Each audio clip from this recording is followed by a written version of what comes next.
I make a motion to accept the agenda as amended. Second. All in favor? Aye. Great.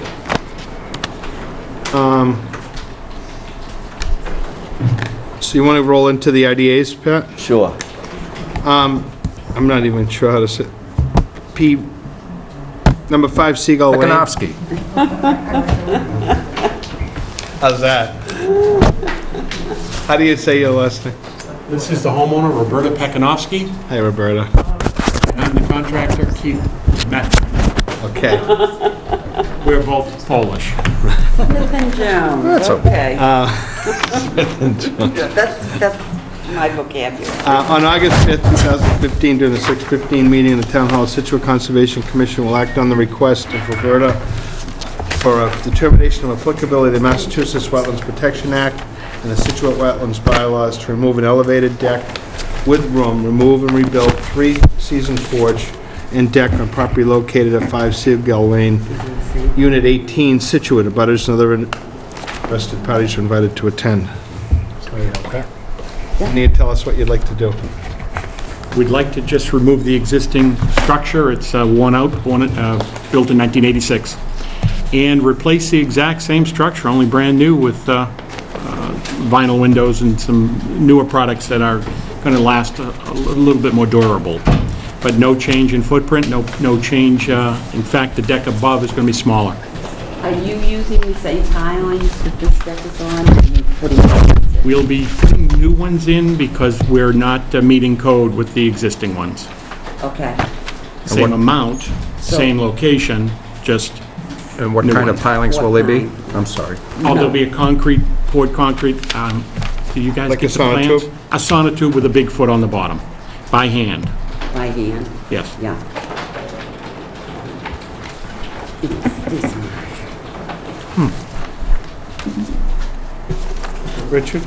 No, I asked my question. Paul? No questions. Lisa? No questions. Yeah? Yeah, I just had the same question Penny had about the work on the ground. So it's going to be big foot type of footings. And how many are going to be going in? Same as the three. Okay, and they'll be able to be hand dug? They're going to be hand dug. Do we know how far this is from the, It's right up against the salt marsh. It's the condos that are down. I know where they are, I just didn't know this unit Um, specifically how far. It's in here. I paced off 20 to 22 feet from the edge to where the drop-off is.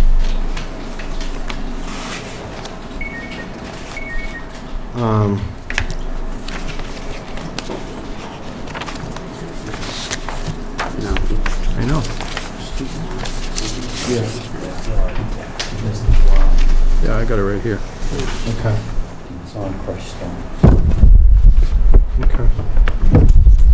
It's just pretty close. Yeah. Yes, it is. And you're saying you're gonna make this, right now, it looks like a screen porch? It is currently a screen porch. It's open underneath. Uh-huh. Then it's a lower level walkout, so it's open underneath. And then the first floor off the kitchen is a screen porch. The second floor off the master bedroom is a Juliet's balcony. And that's what's going back? Yes, with a slightly smaller Juliet's balcony. you're gonna make a 3 seasons from that. It will be 3-season, no insulation, no heat. Pat? No?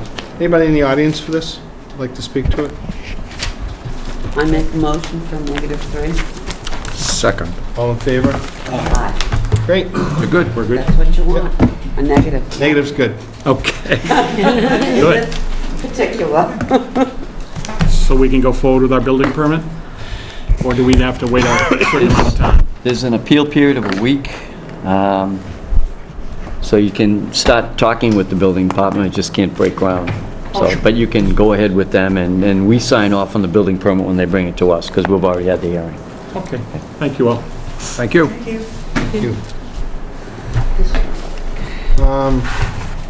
Scituate Historical, 100 Lighthouse Road. On August 5th, 2015, during the 6:15 meeting in Town Hall, the Scituate Conservation Commission will act on the request of the Scituate Historical Society for determination of applicability of the Massachusetts Wetlands Protection Act and the Scituate Wetlands bylaws to construct a 168-foot boardwalk on property located at 100 Lighthouse Road, Scituate. Abutters and other interested parties are invited to attend. Good evening. How are you? How you doing? Good. So, you want us to explain the project, I guess? Okay. You should have in your packet several attachments. First attachment is an aerial of the area showing the lighthouse yard, and this walk will be just to the south and east of that walkway. It's kind of highlighted with the marking. It's going to start at the flagpole, which is in the parking lot next to the information board. It'll run along the fence where the driveway is located, and then run along the fence of the yard, and then it will kind of turn the corner and end up where it showed a little square there at the edge of the new revetment. It's roughly 168 feet in length. Boardwalk, we had envisioned it to be 5 feet wide. This is, by the way, Bob Gallagher, the lightkeeper at the lighthouse. I'm sure you all know him. When did you get your water back finally, Bob? Let's see, we did 29 out of 35.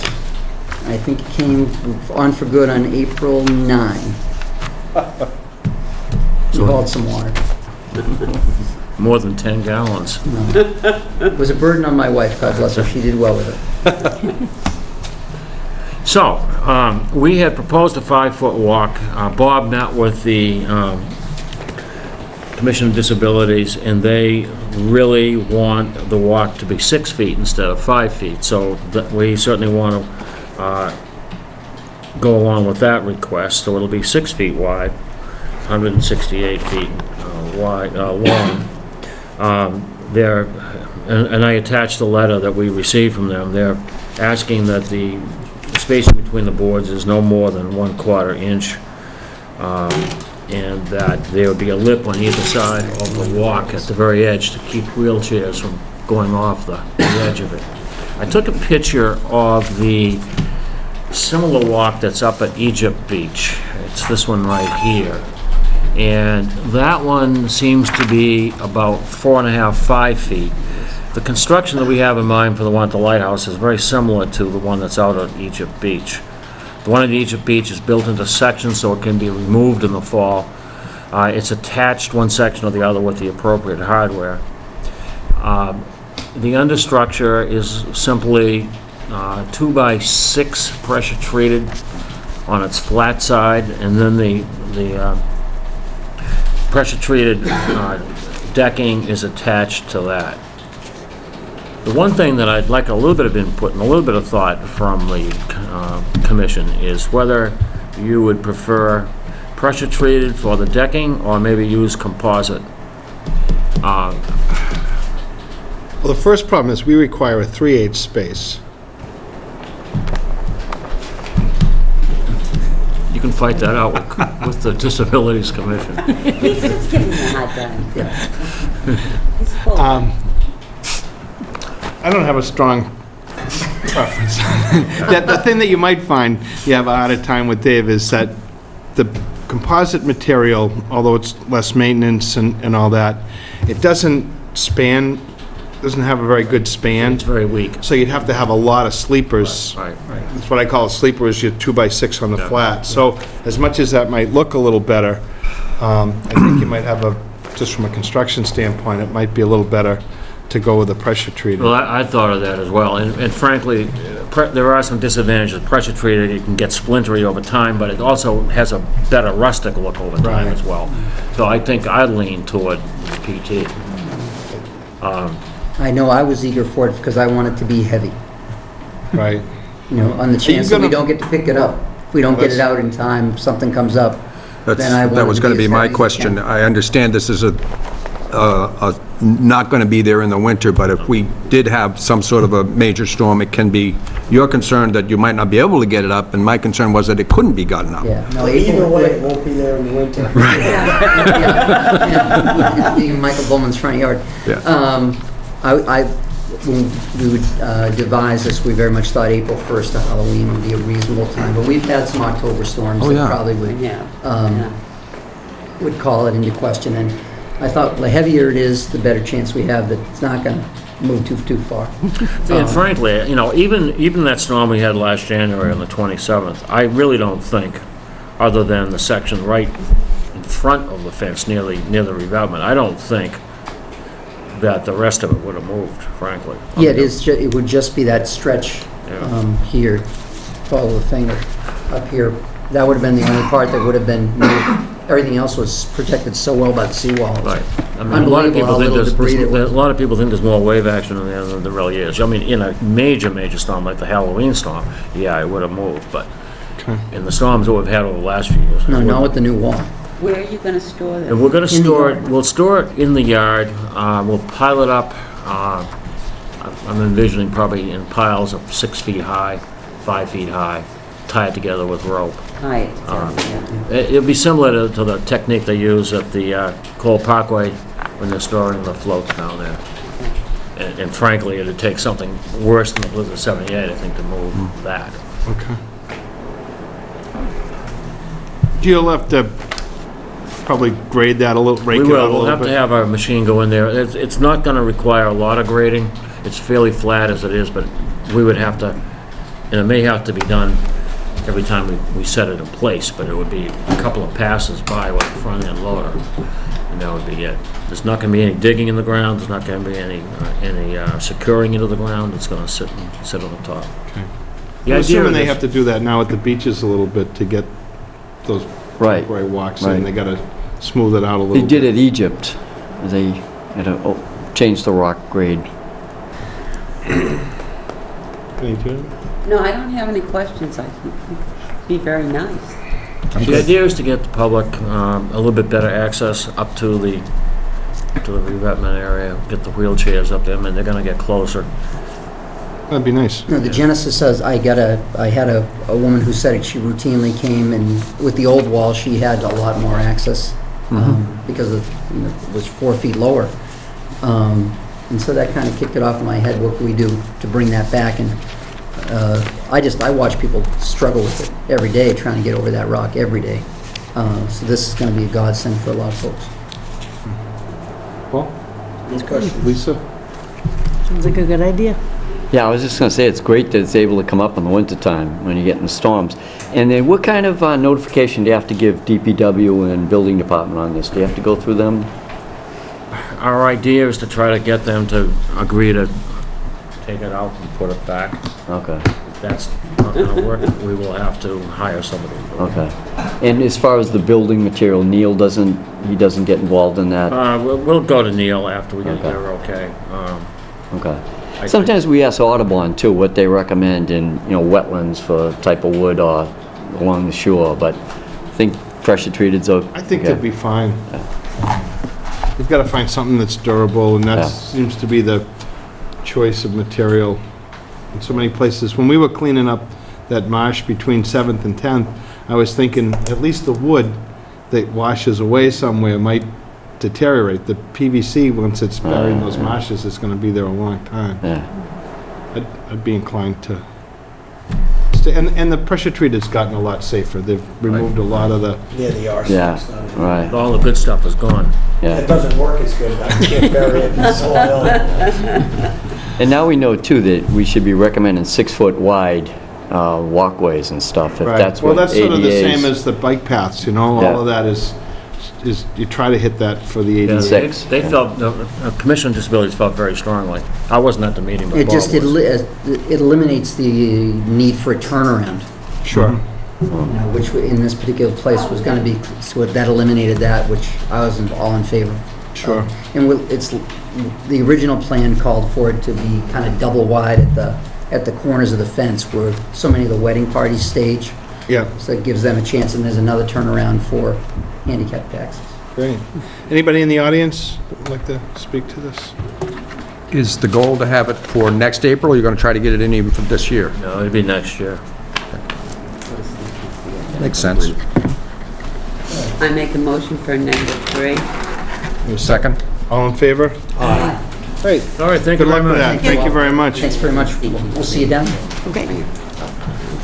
Eustace, 19 Circuit Ave. On August 15th, 2015, at the 6:15 meeting, the Town Hall Scituate Conservation Commission will act on the request of John and Kathleen Eustace, am I saying that right? Yes. For a determination of applicability of the Massachusetts Wetlands Protection Act and the Scituate Wetlands bylaws to construct an addition to a rear deck on property located at 19 Circuit Ave, Scituate. I'm sorry. Butters and other interested parties are invited to attend. Good evening. Mr. Eisenhower, how are you? I knew that. My name is Ward Eisenhower, I'm the engineer for the plan. Homeowners here, Kathleen and John Eustace. So I have some additional plans. We need plans. Could take one, It's just if you don't this mind. little, Thank you. It's up high. Thank you. Thank you. Like another one. everything's all about Thank you. So originally what was going to happen is the deck, this rear deck, was going to be replaced. The decking itself was going to be replaced. But when the owners started looking at the deck, they thought, well, they'd really like to, there's a little corner here that's on a 45, and they'd like to extend that out.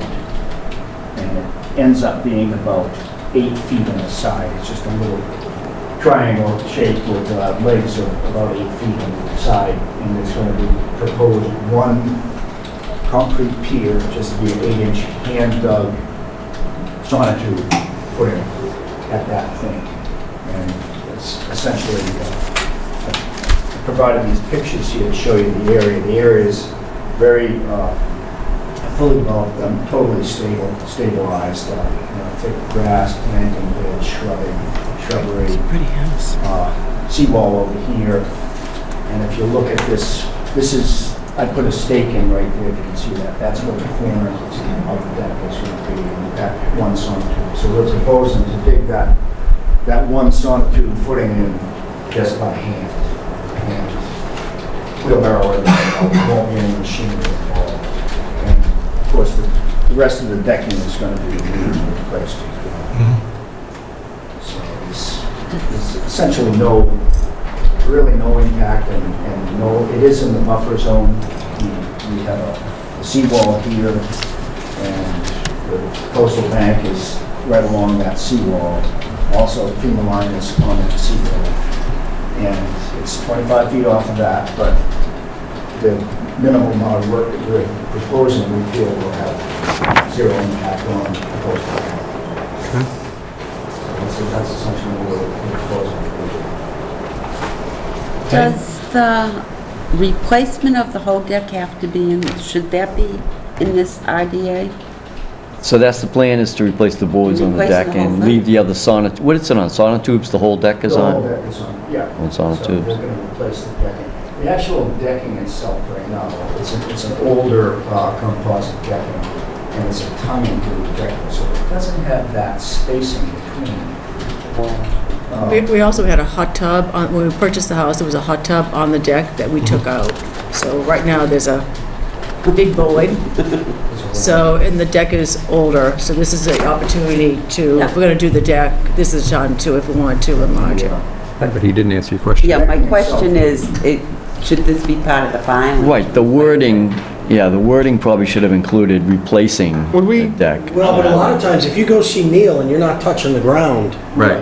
Our understanding was you're the not replacement of the gonna have deck to come to would require conservation. Right, if you're gonna do work though, you would want the abutters to know the scope of the project. That would be the only thing, you know? Because if you read the ad, you'd say it's an 8x8. But on the other hand, we would have probably issued a minor activities Yeah. permit to replace the decking on the existing sonotubes. It's not, the deck isn't getting any bigger other than the corner. Right.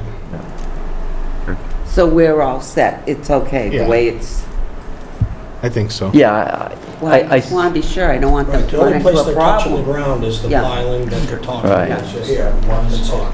And this, I mean, I recall this, there was a house that was torn down, and this house was built. It had a pretty extensive filing at the time. Probably in '98, I think. Right. We So, just satisfied recently. Yep. fairly recently. Yeah, remember they hadn't done the CFC, Yeah. and then Yeah. they were trying to complete No, I that just so that you wanna could make sure purchase the property. everything's Yeah. all set. No problem. There would be then 2 plantings that would be taken out? Am I seeing that correctly? There are 2 plantings right there. Would they be They replaced? would be replanted. Okay. Love to see more, actually, but at least they're not going to be lost. They're going to be, or replaced. Those are going to be retained I would- and replanted. Yeah, we normally would like to see that.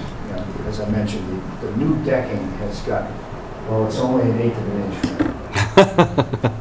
It's going to allow the runoff to go through Through the the- decking into the Yeah. ground floor. So the whole project is actually going to reduce the runoff, although from what I can see out there, there's no kind of No. erosion or any impacts from that particular. Yeah, the material available at that time was a little more coarse or whatever. It looks a lot better today, so.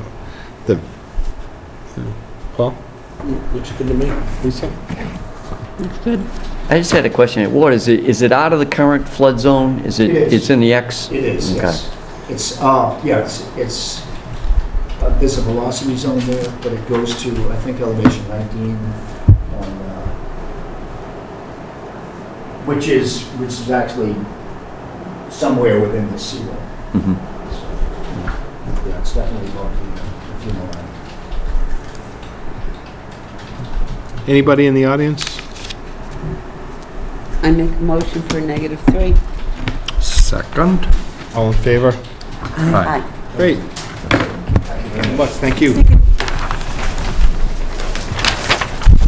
I'm gonna take, I think we have enough copies if you need any. Apologize for that. We're all set?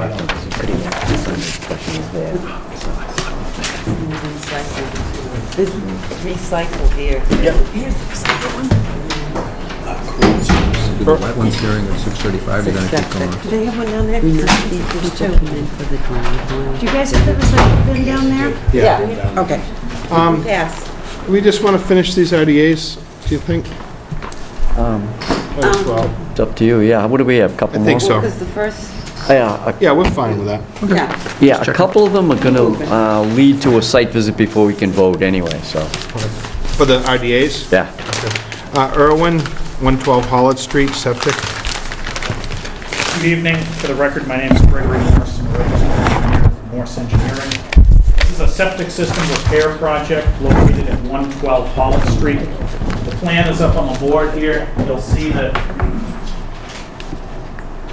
on the bottom of the plan is Hollitt Street. There's an existing 4-bedroom home. To the left, highlighted in blue, is the edge of a bordering vegetated wetland. The 50-foot buffer in red, the 100-foot buffer in green. Elevation 7 is this bold line which runs through the site. This is the FEMA flood zone in the area. Everything left of that line is located in the zone AE. This has a failed Title V, a failed septic system. We're replacing it with a Title V compliant septic system. It has a new hoot treatment tank, pump chamber, and a pressure-dosed geoflow drip dispersal system. We've tried to get it as far away from the wetland as we can. Approximately a third of the system is outside of the 100-foot buffer. The remainder is within it. The closest distance from the leaching field to the BVW is 85 feet.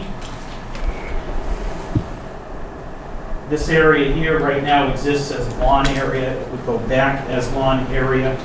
And proposed here in orange is a straw wall that we put in for erosion control. The wetland regulations make a statement that subsurface sewage disposal systems constructed in compliance with Title V are presumed to protect the 8 interests of the Wetlands Protection Act. That's in 310 CMR 10.03. We would request a negative determination. Any? No, you got it as far away as you can. Looks all right to me. Greg, where was the old system? I may be just missing it, I'm sorry. The system is right here. It's Okay. not- Yeah, okay. I'm good. Paul, no questions? Nothing.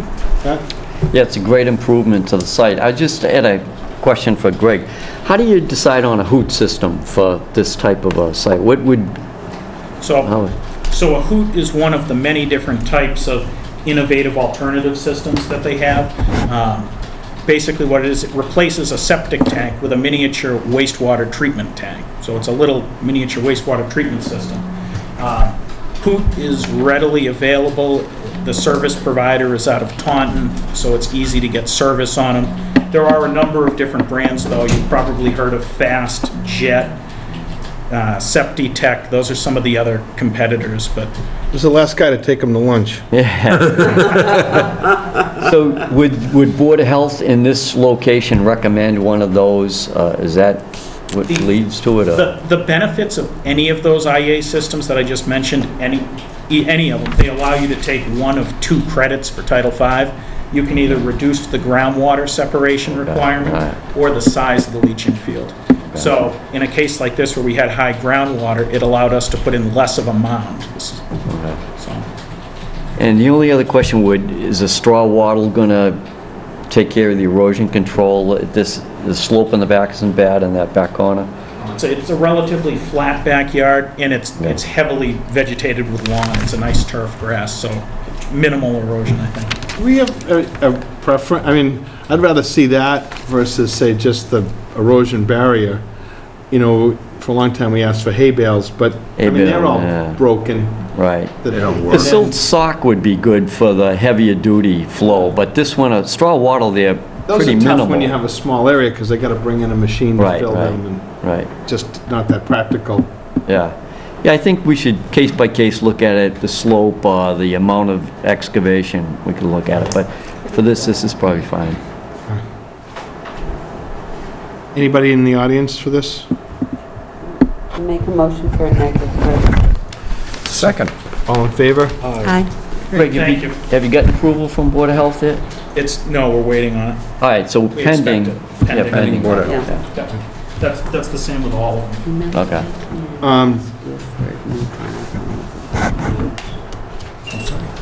Came in last year to put a new driveway over here. Janine? I should probably recluse myself from this one. They're customers, so I'll let you do that one. Thank you. On August 5th, 2015, during their 6:15 PM meeting at the Town Hall, the Scituate Conservation Commission will act on the request of Mary Deneen for a determination of applicability of the Massachusetts Wetlands Protection Act and the Scituate Wetlands Bylaw to repair a septic system on property located at 22 Tristing Road, Scituate. Abutters and other interested parties are invited to attend.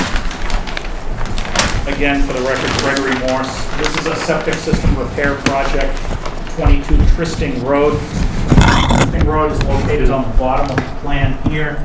There's an existing 4-bedroom home centrally located on the lot. At the rear of the lot in blue, this is a bordering vegetated wetland delineated by Brad Holmes. In red is the 50-foot buffer, in green is the 100-foot buffer. The plumbing for the house comes out of the back of the house. What we've done is we've picked up that plumbing into a new septic tank and a new leaching chamber bed. It's located 51.7 feet away from the wetlands, so we're outside of the 50-foot buffer. It's in an area that's existing lawn surface. It would go back as lawn surface. We did look elsewhere on the site. We looked at the possibility of rerouting plumbing to the front. That was going to be hard to do, as well as in the front yard there were significant ledge outcrops. This is up in the Indian Trail neighborhood. This area here is the area where we were able to get 3 test pits that ranged between 5.5 feet and 10 feet in depth. So it was the logical choice for a septic repair here. Septic system right now is in the backyard. It's just a single cesspool located right here. Again, this is awaiting Board of Health approval at this point. The same presumption with Title V applies that Ask Pat first. a project outside the 50-foot buffer meets all 8 performance standards of the Act. Pat? Let's see, on this one, it looked like the current system that failed is closer to the wetland. This has pulled it back, the leaching field. Not much. Yeah, Not much. okay, you're gonna, because there's Approximately ledge. Same location. There's ledge up against the back porch. I think it'll be an improvement to the site. It's a failed system. The only other thing, there's a lot of yard waste and debris that's dumped in the back right corner of the yard. So if, when you're in there digging the hole, if you could pull that out, that'd be great. Penny? No, it looks, I wish it could go out front, but it is what it is. Lisa? Nothing? Good? Oh, in front. The audience. Anyone in the audience for this particular situation on Tristing Road? Okay, I make a motion for -3. I second. All in favor? Aye. Pending BOH again. Yeah. Morrison, 22 Tickner Court, clearing and grading. On August 5th, 2015, during the 6:15 meeting in the Town Hall, the Scituate Conservation Commission will act on the request of Alma Morrison for determination of applicability of the Massachusetts Wetlands Protection Act and the Scituate Wetlands bylaws to declare trees and grade in association with the construction of a single-family house on property located at 22 Tickner Court, Scituate. Abutters and other interested parties are invited to attend. Good evening again, for the record, Gregory Morse, Morse Engineering. This is a proposed new single-family home. Can anybody see that? Located on Tickner Court, directly behind house number 22. This lot was created through a Form A process that was endorsed by the zoning board and the planning board. We submitted an RDA for the work that's shown on the plan. On the plan here, you'll see Tickner Court is at the bottom. The property line is shown here in bold. Off-site to the northeast is a wetland. This is a bordering vegetated wetland. It was delineated by Brad Holmes. It's highlighted in blue. There's a 50-foot buffer to that, and the 100-foot buffer shown in green. We've cited the house, we've cited the septic system, we cited the driveway, all outside the 100-foot buffer. So really what we filed for the RDA was the grading within the 100-foot buffer. You'll see that the grading that we have primarily consists of a rear yard to the house, and then grading in a shallow grass depression as part of our stormwater system. We also filed with this a stormwater permit. The stormwater permit documented how we were mitigating stormwater impacts from the site. We're proposing a series of roof dry wells that would be connected to the gutter system. We're proposing the shallow grass depression at the site that would hold water and infiltrate it. We also proposed a crushed stone trench down the side of the site that would act as an infiltration trench. We proposed a crushed stone stabilized construction entrance in all of the construction phase and post-construction phase operation and maintenance contracts or agreements that would go with that. The commission hired Merrill Associates to review the stormwater for this project. I believe that their letter from today signed off on all of the stormwater that we proposed. So as part of the RDA, we're really reviewing this work here within the buffer, which is the grading associated with the backyard. Greg, what's in that lot 2, the area that you graded now? What's there now? Woodsy area. All treed? There's some of it's been lightly cleared, but primarily woods. So you're going to clear cut between the 50 and the 100? All the trees? Not all of it. You can see the existing tree line, the existing tree line. Yeah, I know. We're coming back here. Yeah, well, that's between the 50 and the 100. That's an awful lot of clearing.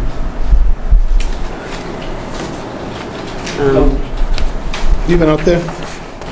It is on, I don't think it's a really big tree. This is all a lot of brush. Yeah. But still, habitat. There's bunnies out there, I'm sure. Sure there are. I don't know. They can replace them with Canada geese here. It's not a no disturb zone either, it's a jurisdictional. That's what I understand that. No disturb, it's just jurisdictional. That's right, it is jurisdictional. Make sure they don't damage the wetlands and they have salt socks up. The We used 5th to always, when they were... and the 31st. In clear cut, ask for something back.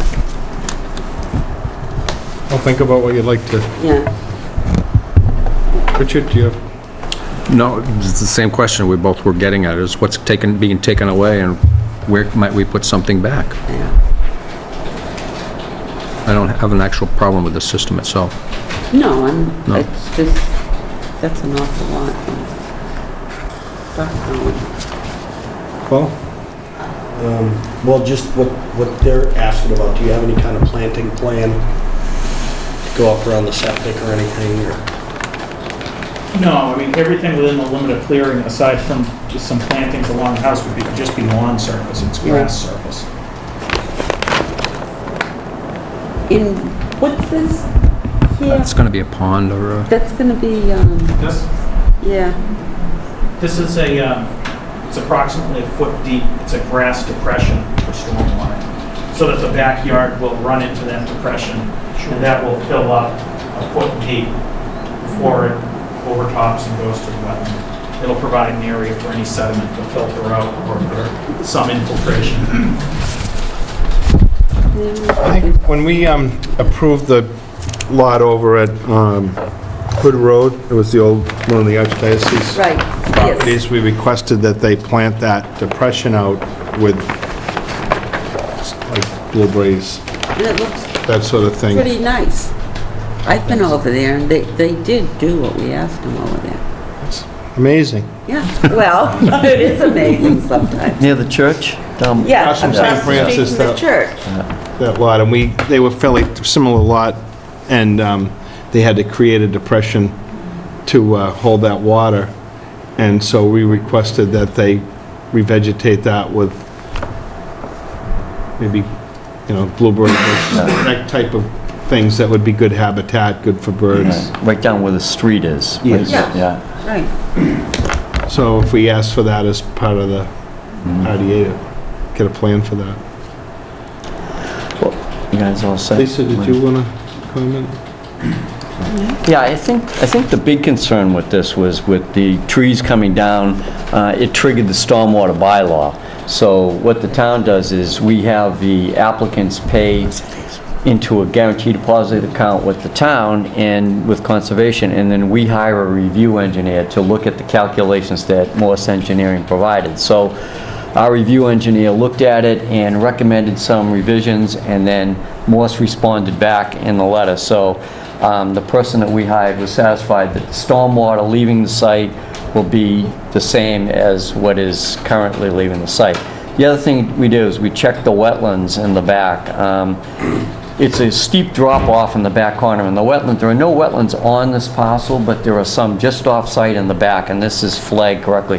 Then there's a more extensive wetland system going down at the end of Tickner down there. So that's just the process we follow. And you know, as far as vegetation, there were several trees that the property owner said he would you know, try to keep, and then there was some that will have to come down because there's a septic system going in and, you know, swale. So, Well, could we ask for those plantings in that depression? you know, the commission, you can do what you want. That's what I'd like. I'd like, you know, I'd feel But better. there are some neighborhood concerns and questions related to stormwater. That Yeah. was the... Does anybody in the audience want to ask? Yes, sir.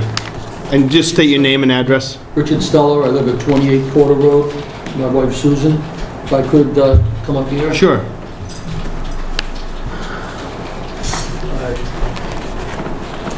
My home is essentially right here. Mm-hmm. All right? The corner of Porter Road and Howard. About 6.5 years ago, I came to these meetings when the house on this side of Elmer Morrison's was being built, or they wanted to build.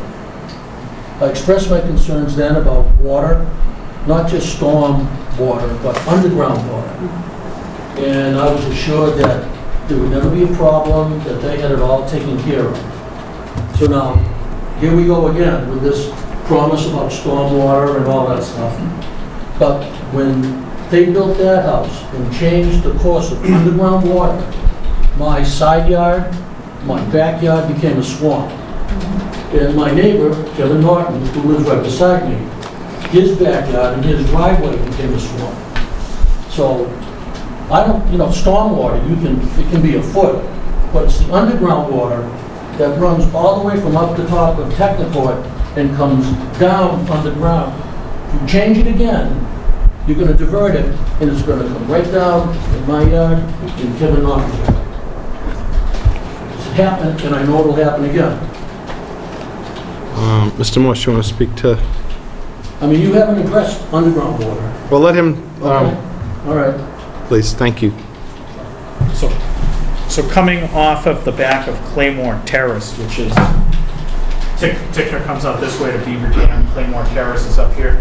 The town has a drainage easement and all the water off of Claymore Terrace, as well as it picks up some of the water on Tickner Court, comes down through a drainage easement, which comes across this property. The town has a 12-inch pipe, and it discharges it to this location at the back of this property. So there is a lot of water that comes down this way. I would expect that it's caught in that culvert system and directed there toward that wetland. I don't know when that was put in place. We have plans back to the 60s showing that easement and that underground pipe running through there. As far as us intercepting groundwater, we've kept our foundation up high so that we're not in the water table. We're not proposing a sump pump of any kind. We're not going to be pumping groundwater. The septic system here, we have that elevated up above the groundwater table as well. We did 4 test pits so that we're not going to be displacing any groundwater that's there. We're certainly not going to be adding a pump. We're not going to be increasing groundwater flow to this site. What the calculations show in the stormwater report is that we're meeting the rates and volumes for this site. We weren't taking credit as far as rates or volumes, which you are allowed to take a credit for an increase when you're discharging from a tidal area, and that wetland could be considered a tidal area.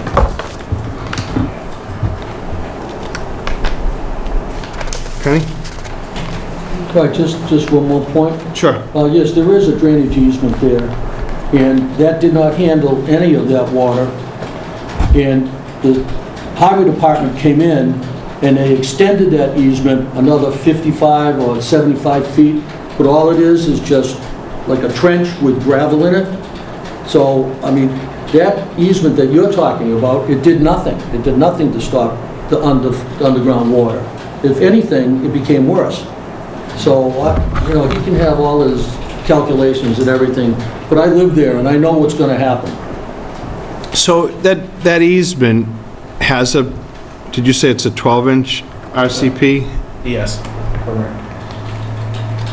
And that's taking care of groundwater that's coming off of Beaver Dam or Claymore? I believe it's off of Claymore, Beaver Dam, and there's a couple of catch basins from Tickner tied into it as well. And that 12-inch RCP ends at the property line, or? The back corner of this lot. It essentially discharges right into that wetland.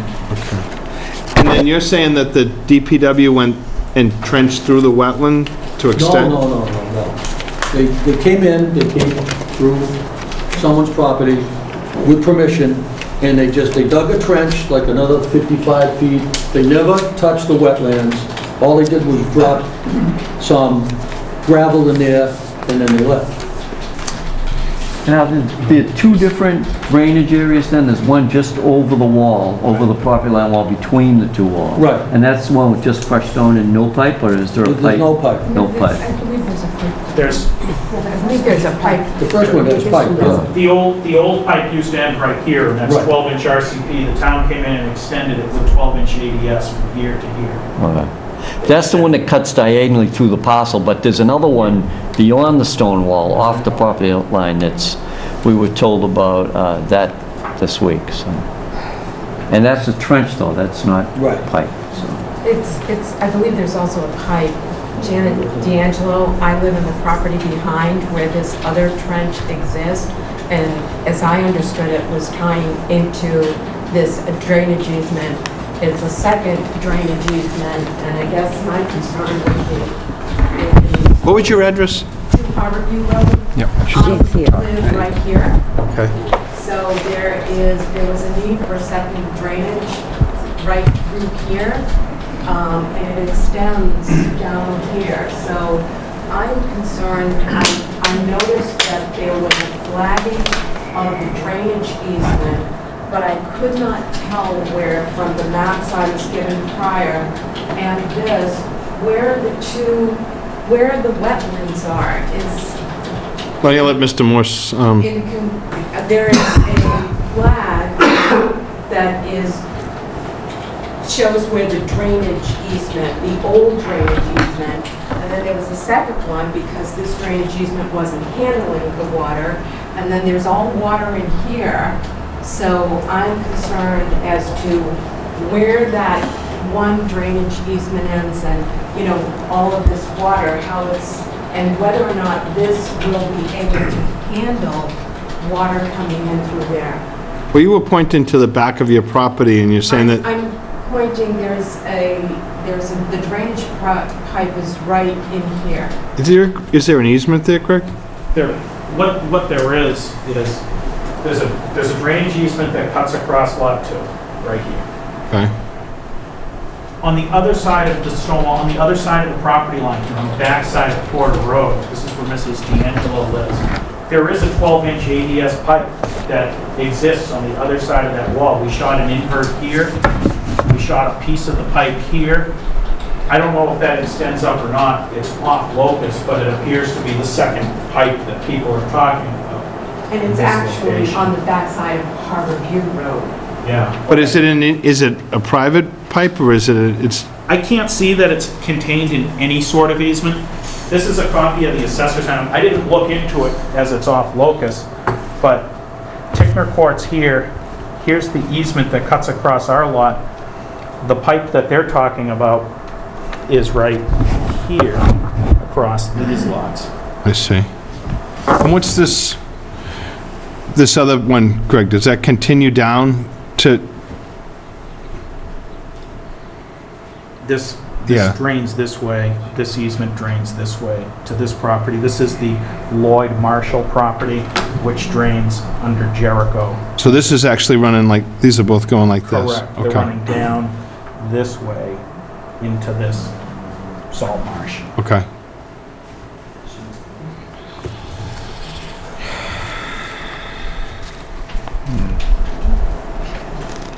Anybody else from the... Yes, sir. Yeah, I'm Kevin Norton with my wife Mary, 24 Porter Road. So can I step up and... Sure. I think I can speak to the part of it. I've been down Porter Road a little bit longer. So I would be here.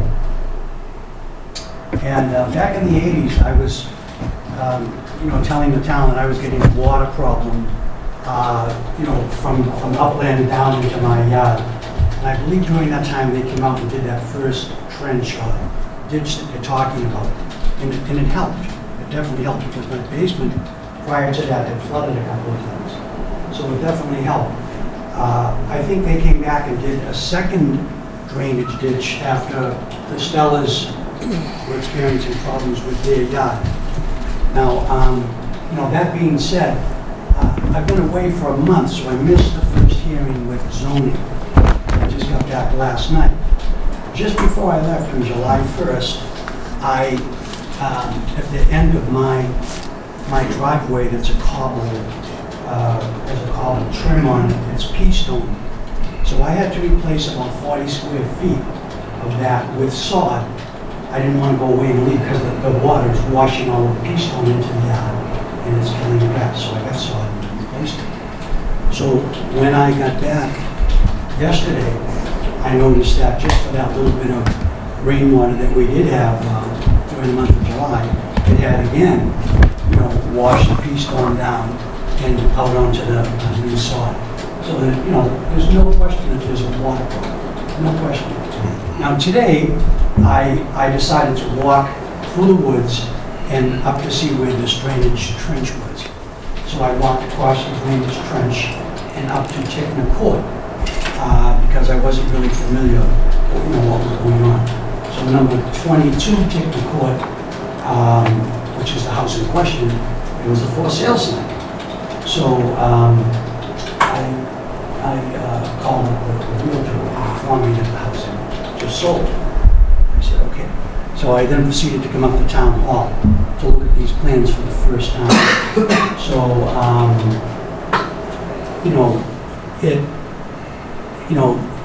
there really is no question in my mind or my neighbors mind that these trenches were designed to bring that tributary, whatever, down into the wetlands in the back. But however, they're not working efficiently enough so that, the water isn't running a trench now through my neighbor's yard and a trench through my driveway, which I just looked at tonight, and, continuing on down to the backyard.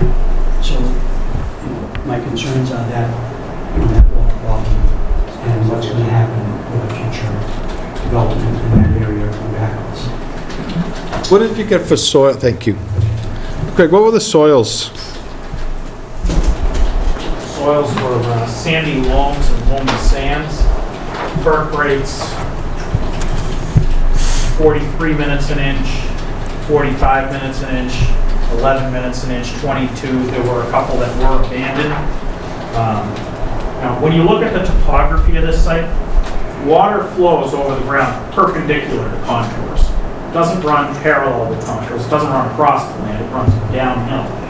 If you look at the topography here of this, you'll see that the contours are directing all of this flow perpendicular to the contours down to this wetland. They're not directing it to Porter Road. They're not directing it to Harbor Heights Road.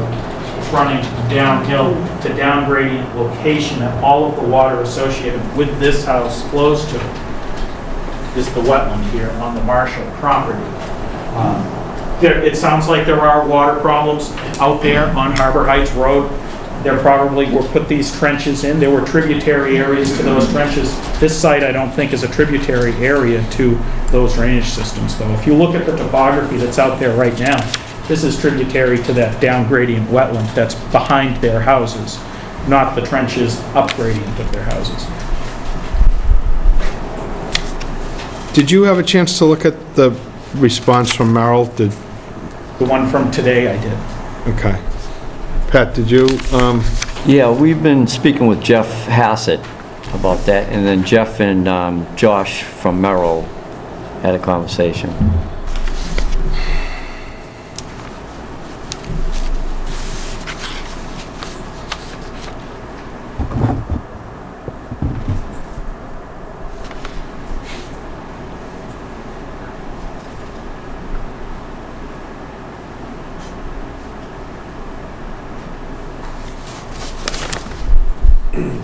I mean, according to Merrill's report, this is meeting our stormwater. I'm not sure that when the other house was built, we had a stormwater bylaw. How long ago was the? About 6.5 years. I don't think we had a stormwater bylaw in effect at that time. The big house at the end of the street, yeah. Yeah, it was close, but I don't know if we had one then either. So, the town of Scituate adopted the stormwater bylaw, and anyone that clears more than 15,000 square feet has to have the engineer address these stormwater issues, and then in turn, we hire a consultant to review their work to make sure that they've done it in compliance. And according to this engineer, who we feel is competent, he's saying that this meets the criteria. I'm just throwing it out there. Do you think there's any possibility to add an additional French drain or anything along that property edge that might help the neighbor on the other? As you point out, this water's really flowing more towards that wetland as opposed towards Porter Road or to those neighbors. Yeah. Would it be beneficial to try to intersect? And I don't know what you have to have for distances for your septic. It's a 25-foot setback to an infiltration trench from the septic. That being said, I mean, you could add something right along toward the end of Porter Road there, but that's in the area that's existing vegetation right now. We require a little more clearing in there. I don't know that it would be of any benefit to them, to be honest with you. It certainly could be added along the edge of Porter Road, running parallel with our property line here, but really that's a trench that's not running perpendicular to the contours. There's already, according to these folks, there's already a trench on the other side of the property line that does that.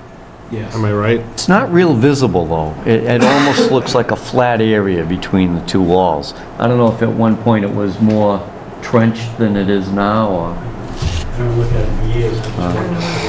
I don't know that it was truly, I think they dug it and put that pipe in there and then put bright stone. I think there's a pipe underneath there that was there, so it wasn't truly depressed. It sort of was an old cow path at one point, I think. It might have been somewhat depressed before building occurred. There is a lot of wildlife in the area. I have bunnies covering my lawn, and deer, and a few others, coyotes. There's a lot of wildlife in this area.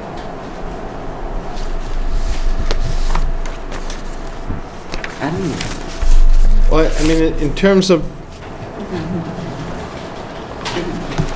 an RDA for the wetlands issues, I think he's compliant with that, especially if they add the plantings. As far as the stormwater, we have an engineer that says that this meets the standards, the performance standards that it's supposed to. I guess my question would be, just as a way to help with the neighbors' concerns, is there a thought that we could add something more along that edge? Like I said, we could certainly add a crushed stone trench, start at the 50-foot buffer here, and run it up to 25 feet away from the septic, which would put us about right here. Can you see that, Mr. Stoller? Oh, yeah. We'd start right here and run just like that along the lot line. I don't see it helping their concerns. I believe their concerns are more with water coming this way down the hill, coming down from Claymore and Harbor Heights, as opposed to water running across the hill this way. But we can add it. I have no problems adding that trench. Greg, does the trench along the driveway, does that capture that portion of the parcel? So it would be the driveway, entranceway, and the shoulders on either side? It does, yeah. And then you have roof drainage. Can you point out where the roof drainage goes? So there's downspouts at the corners here. There's 3 chambers here in this corner. We have 3 chambers here in this back corner. Those are encapsulated in crushed stone for the roof leaders. Up here, the trench runs this whole property line and then diverts down this side lot line, so that any overflow from this trench is diverted around the house this way to this swale, to that wetland. This driveway, you'll see, is pitched with a 51.2 contour to a 50.5. The whole driveway is pitched to grade around the house this way as well. So it's all going through this system to that wetland, as opposed to being directed this way. I just have one more question. Sure. What are the EPA restrictions as far as putting all this stuff in the buffer zones and everything? I mean, how much can you, like, violate them? I mean, because I know when they built that other house, I had the EPA come in, and we met up there in the corner of the lot, and they wrote these covenants in for the builder that he could only do this, this, this, and this. And they were so stringent that he ended up selling that whole plot of land because he didn't want to deal with it. So, I mean, you know, we got the 50-foot buffer, we got the 100-foot buffer. But he's talking about putting all this stuff in between the 100-foot and the 50-foot, but that's still a buffer zone, right? Well, it's jurisdictional. Actually, the town is more restrictive than the federal government. Or the state. Yeah, or the state. The 50 no build is a town rule that sometimes you make exceptions and let there be replication. And then the 100-foot means something you do there. If you didn't have hay bales, you might have dirt washing into the wetlands, so you have to come see the commission. If you didn't touch the 100, it's not that you can't work there, but you have to come and get the methodology approved here to make sure you're not doing it in a way that'll damage the wetlands. I know, you understand our concerns, though. Totally. And that's why these new bylaws have been passed, because years ago, people would just build in the runoff, you know, build a house and let it go where it goes. Mr. Norton? Now, so my understanding, so these roof drains are even going to add more to the problem. They're even, I couldn't see because your back was to it, but the roof drains are all directed in our direction also? So the roof drains go into the ground. There's a basin or stone made for those, an infiltrator, so they are reabsorbed in the ground. They're not pushed away. Why don't you point that out again, Greg, maybe so that the audience can see. Hand on this side. So there's a set of roof basins up here at the front corner of the house. There's a set of basins at the back corner of the house here. The gutters along the front and the back would be tied into those two systems to promote water. And they are underground with crushed stone in them. Correct. Right. The other thing about the wetlands, your question with DEP or EPA, is we're required to make sure that no less or no more water goes into the wetland system. We don't want it changing, growing, or drying up.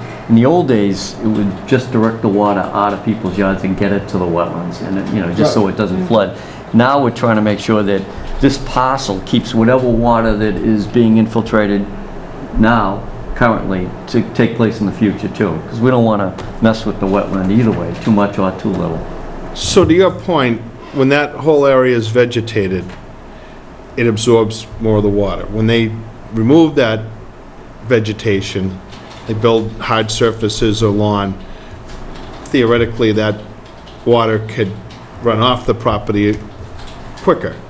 So to compensate for that, they've created this basin which would hold that water that would run quickly, sit in that basin and then dissipate slowly, so to go back to the way it was supposed to be done. We can't tell people they can't develop their property unless, you know, obviously if they're in a wetland or something like that. But what we try to do is make sure that they don't create more issues for neighbors, and we do the best we can to slow that down or to make sure that it doesn't get worse.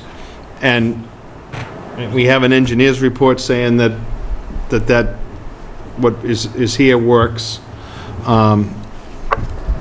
You know, we're asking for a couple more things on the plan in terms of planting and habitat, and just wondering if, we do know that those soils aren't great, and if there's a way to somehow intercept anything that might be running towards your property would be the only other thing that I could see as something that we can do. Could be helpful. Just have one more question. Sure.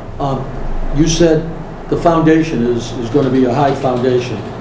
So, I mean, when you did your test wells or whatever, how deep was the underground water table? Was it 2 feet?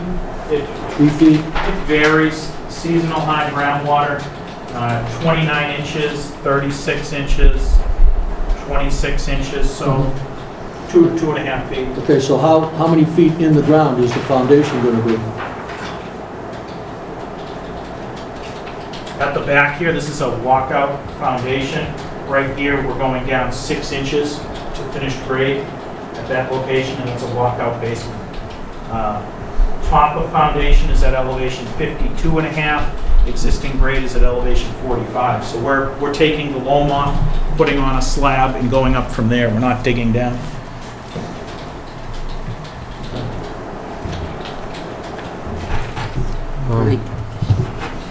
Yes, ma'am. The engineer that, you know, approved all this, I would love for them to come into our backyard and actually see where the water surfaces, so that, you know, they would have more of an idea. I think they're looking in that area. They have not gone into our backyard or into Norton's to see where the water actually comes out. I mean, just if he were there, I think he'd have a much better idea as to what's really going on up there. How could you tell where it came from? My experience when you have soils like this, based on the perks that I've seen here, typically rainwater is running through the topsoil and the subsoil, and then it hits that third layer of soil down about 2.5 feet down. And in this case here, it's running down the hill, and it's running down the hill toward the salt marsh, the relief point where it backs up. Because that salt marsh is floodplain area, that wetland out behind them is a floodplain, full of water, the soil is saturated. As the water runs down through the soil, down this hill, underground, it has to find a relief point. That relief point is their backyard. I think the problem is much more large scale on that hill as opposed to this lot. But that's my theory on what they're observing there, especially all the development uphill of you along Beaver Dam Road, up behind the in down the harbor, the houses up there, everything on top of that hill, all the tree streets, that water is all running toward you, and the relief point is their backyard, unfortunately. So is that's just, so what you're saying is that's what could happen to us? Except this property here is not up gradient of your house. I just have also one other question about the position of the septic system, because we're talking about it coming down that way, but to the right side of my property was soaking wet when I first moved there. I had to grade it and I had to put pavers on. So that septic system being, how far is it from the drainage easement, and how will that impact water? The water situation. The drain behind your house, or the drain that cuts across this property? Well, either. How far is the septic from the drainage easement that exists on Ticknor, on the Ticknor property? So how far is the septic system from the drainage easement? The septic system itself is required to be 10 feet away from the drainage pipe. We have it proposed at 12 feet away from the drainage pipe. The septic system is 22 feet from your property line. It's required to be a minimum of 10 feet from your property line.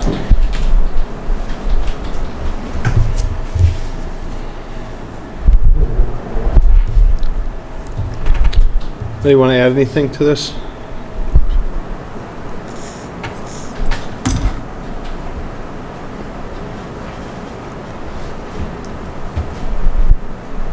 Well, I'd like to see the vegetation that we talked about. And I'm just wondering if there's some way to add a piece to that. Trench along the property line. Yeah. I don't know what else we can do. I think we're certainly willing to do both of those as part of this project.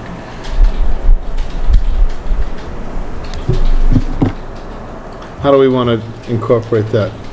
Well, this is an RDA. You could add a condition on the RDA, but it's not a set of orders, so it would be closing and issuing. I mean, if we could require maybe a planting plan and a drainage plan subject to agent approval. Yep. That sounds good. Okay. Yeah, I think the town thought enough about looking into this lot that we did require that an engineer that's independent take a review. So this would be really legitimate if we hadn't checked their information, had somebody else look it over. I think this is, as much as the commission, we're lay people for the most part, not engineers, so we rely on Merrill Engineering, and he's done several for us, and they've gone pretty well. I think all of them have gone well. Well, it's very critical. I mean, he did two, I think he did a review, he got back to you guys, you made some changes, and then came back with something that was acceptable. So there were changes made in this plan after our engineer reviewed that.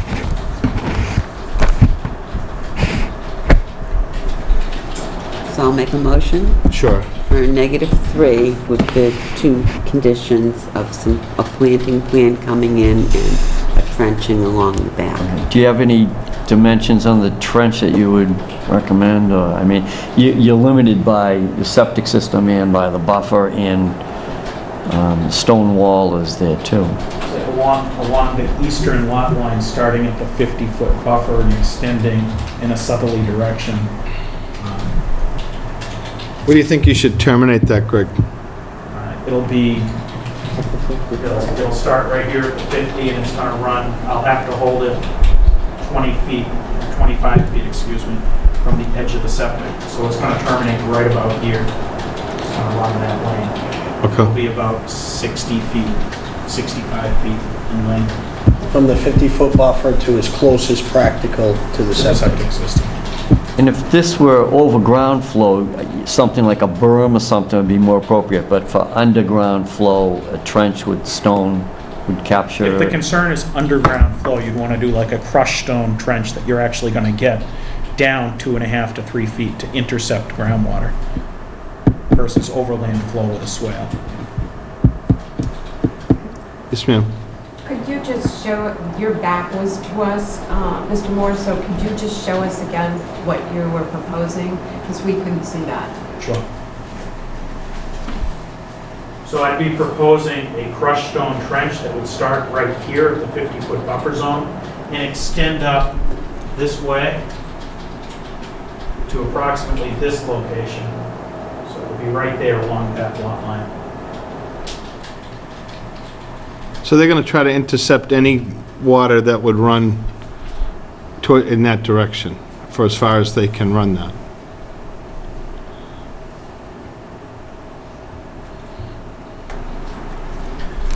Right? You want to second that? I'll second it with the 60, you wanted the dimension approximately that. Yeah, that's fine, Carol, yeah. did you get that? 60 feet, Carol's got roughly. it. Okay, seconded. All in favor? Aye. Aye. Opposed? Thank you. And to let residents know, there is an appeal process if people want to look into it, if they didn't feel this decision treated you fairly. Oh, thank you for your time. Thank you. Thank you. It's good to have neighbors show up and point out things that we may not be aware of, too. What were the, It is freezing. what were the, Brook Street. what were the projects again that are going to be continued tonight? We're not going to do Sunset Road. Sunset Road, We're not going to do Surfside Road. Surfside. No Lindbergh. 174 Branch Street, Right. 174 Branch Street's going to be continued. Lindbergh's going to be continued. 265 Central, and 10 Montvale. 10 Montvale. In 94 And Marion. 94 Marion.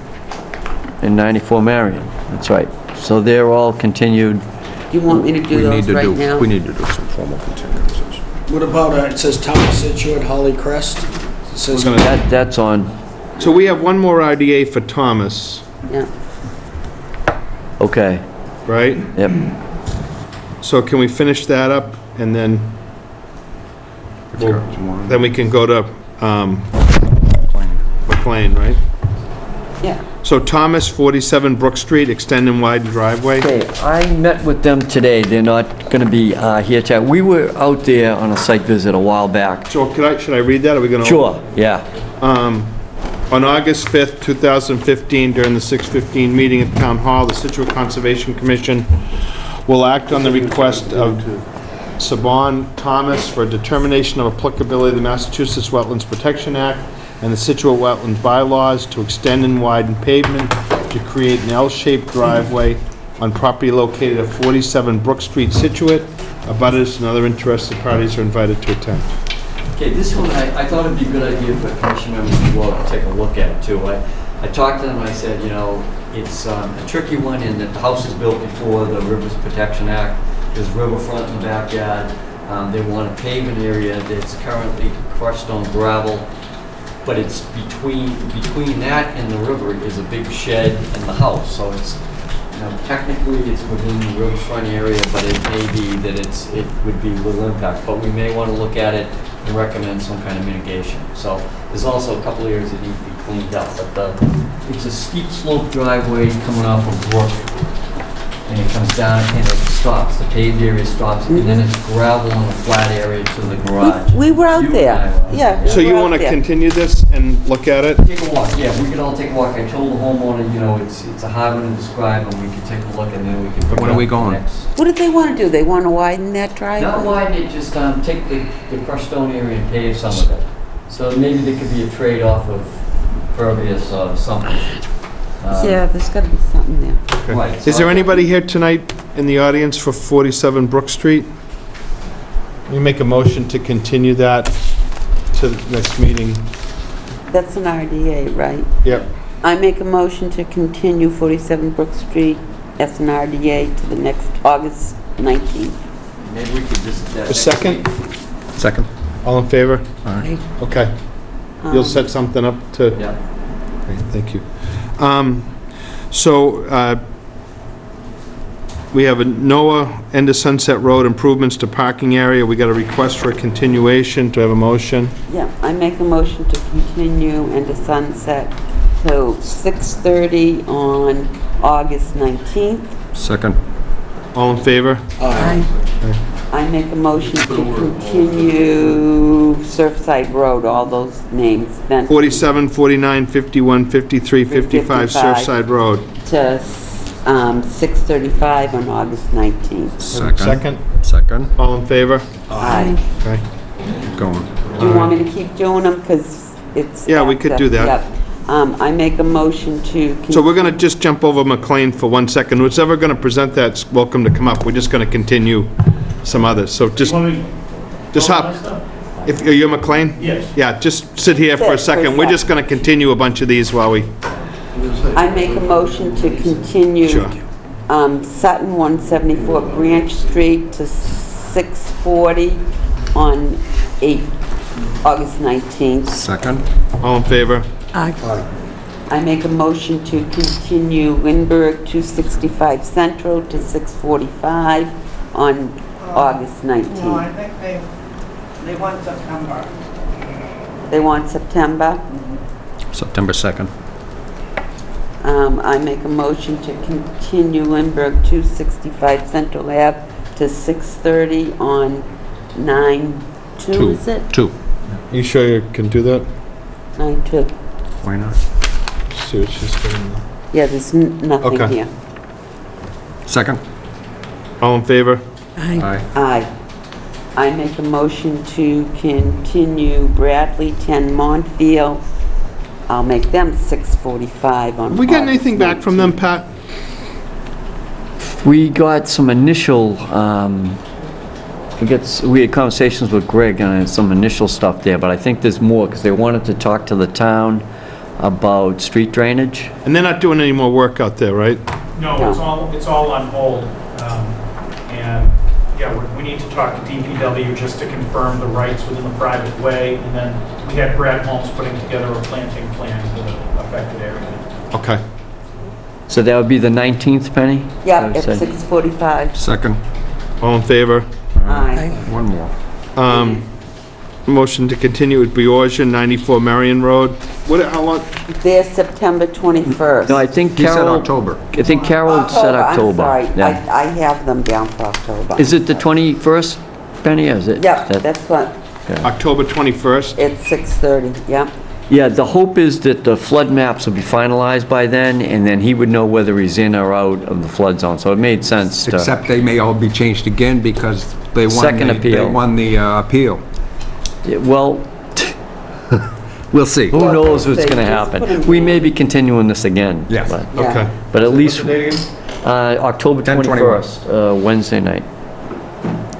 What time? 6:30, Second. 6:30, Penny? yes. 6:30, 10/21. Okay. It'll be posted on the Do you want to website, vote too, it? right before that. You can always We all email. agreed, right? Yep, all in favor? Aye. Aye. Thank you, Richard. Okay. Okay, now. Oh, Now. Mr. McLean, so this is continued, we don't have to open this, so, fire away. All right, how you doing? Tom McLean, my wife Judy. Just looking to elevate the home in 9 Olive Street. It gets water every year. The foundation's cracking. The lally columns are rotting out. So I did get the structurals till the end of last week. Did you make the deadline for the, I don't think so. there'll be another one? Yeah, I'll try it, Hold on yeah. to It's it. not going too fast so far for me, my end, but Sure. on the plans, he did a utility bump out. It's like 48 square feet. He was telling me you can keep it under 50 square feet, the structural guy. Yep. It'd be 4 by 12, so there's no way to put the utilities into raise this. I think they allow that as part of the FEMA You can do a little guidelines. bump out. That's what he was telling us, Anderson. Yep. I know the house well. Yeah, oh, okay, yeah.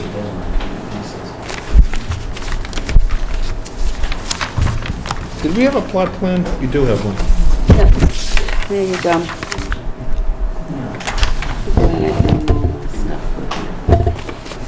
Are you gonna just chip the house over, or are you gonna have to work under it? There's Or? nowhere to put it, yeah, it's just gonna go up and we're gonna build under it. Yeah, there really is no, you're right, there really is no place to put it. Yeah, there's 8 feet one way, there's a second. Yeah, it's tight fit there. There's nowhere to go. You must know the house. Everything's shoehorned in there Yeah. before you try and move Yeah. it. Penny, you have, any No, I questions? have no problems Second with it. sheet on the structural. This was a mistake. This is supposed to be, parallel with this line, so he added this. That's what it is right after. He said he Yeah, had it all yeah. stamped and ready. That's what I think. we Bob were didn't draw waiting this, for. Kevin must have. So. I was working with that, Bob Adams. He didn't stamp it. Give him a hard time. Ask him how come he made a mistake on that. Yeah, he's buried, I guess. He sure is. Richard? I'm good. Paul, questions? Lisa? Nothing. I think we're just waiting for structural on this. We had orders, got it. yep, that was it. And Carol had put the conditions together, so. Okay. So they're all set, so I make a motion, oh, unless the audience, Anybody in the audience? I make a motion to close. The second. All in favor? Aye. We were gonna You should be first in line for next year. issue too, I think. What's that? As soon as, no, Close and I'm issue? just telling you, as soon as you Yeah. get Conditions. everything in Okay. order, make sure you I get to think. Nancy. Yeah, she wants to meet with us Yeah. sometime this month. All right, I'm set. I think we're good. All right, thank you. Yeah, well, just one second, Carol. Were we gonna close vote and issue? I mean, we have the order, right? I don't remember. It doesn't sound like it's It doesn't critical. matter though, because he's not Not starting. gonna be able to do it till next year anyway. Okay, you wouldn't It's even not have to on call here. us again if we Yeah, did but it Home and all start tonight. digging. The orders aren't on this agenda. Pat was just Oh, hoping they to get... weren't? Oh, okay. I was just hoping to get one more... Oh, they were, yeah, okay. Pat wanted to get one more folder out of his Yeah, right. desk, that's all. Okay, good luck. So the answer is yes. Thank you. Thank you. Do we take that? No, you need Yeah, we'll keep that in your folder. All right, thanks. Thank you. Thank you. I know it costs a lot of money, we won't waste them. Yes. All right, now we're gonna do town Now we're all the way down to what? of Scituate. Town of Scituate. Yeah. Town of Scituate, Holly Crest Gravel Road, parking area, and access trails. Picked up a lot of time there. Yeah, we just kicked a whole bunch of stuff down the road. Yeah, Doesn't go away. to the No. next meeting. Can you see this okay? Yeah, if I relocate to here, I'm good. Good evening, Greg Morse, Morse Engineering, representing the town of Scituate. This is the notice of intent that's been filed to create a gravel parking surface at the Higgins McAllister property. The property was purchased by the town using CPC funding. It's located at the end of Holly Crest Road. This here will extend Holly Crest Road by means of a gravel access road and provide a parking area so that residents can actually use the open space and the trail network there. Holly Crest Road is right here. Physically, it exists to this location. It's a paper street from here back. What we're proposing to do is to bring in a 12-foot wide gravel road and extend it down here to this location. Back here, you'll see that we have a parking surface with the parking spaces here. What we filed is a notice of intent due to the wetland resources on site. Back here in blue is a bordering vegetated wetland. The 50-foot buffer is in red, the 100-foot buffer is in green. I'm good right here. Okay. No work is proposed within the 100-foot buffer for the BVW. Inside of that BVW, highlighted here in pink, is a perennial river. We highlighted the inland bank associated with that. There's a 100-foot inner riparian zone. We're not proposing any work within 100 feet of that river. But the 200-foot riverfront area is this pink line here. As you can see, it cuts through the parking lot area. So we are only proposing work in the riverfront area, not the buffer zone associated with the BVW. We're not proposing any impervious surface. It is entirely gravel. It disturbs less than 10% of the riverfront area associated with the Higgins-McAllister property, which is 31 acres thereabouts in size. We're proposing erosion control highlighted in orange along the down gradient side of the project. There would be a kiosk placed here at the head of the trail network. We have a turnaround for emergency apparatus or buses. Minimal grading, we've tried to match the grades coming up Hollycrest Road and within the parking area. Again, we're providing a little bit of fill. Existing grade is at 90. We're proposed at 92 for the parking lot at this location. We match grade at the top of the parking lot where existing grade is 93. DEP had no comments on it. We're not in an area subject to flooding. There were no vernal pools within 100 feet of the site. I'll turn it over for any questions.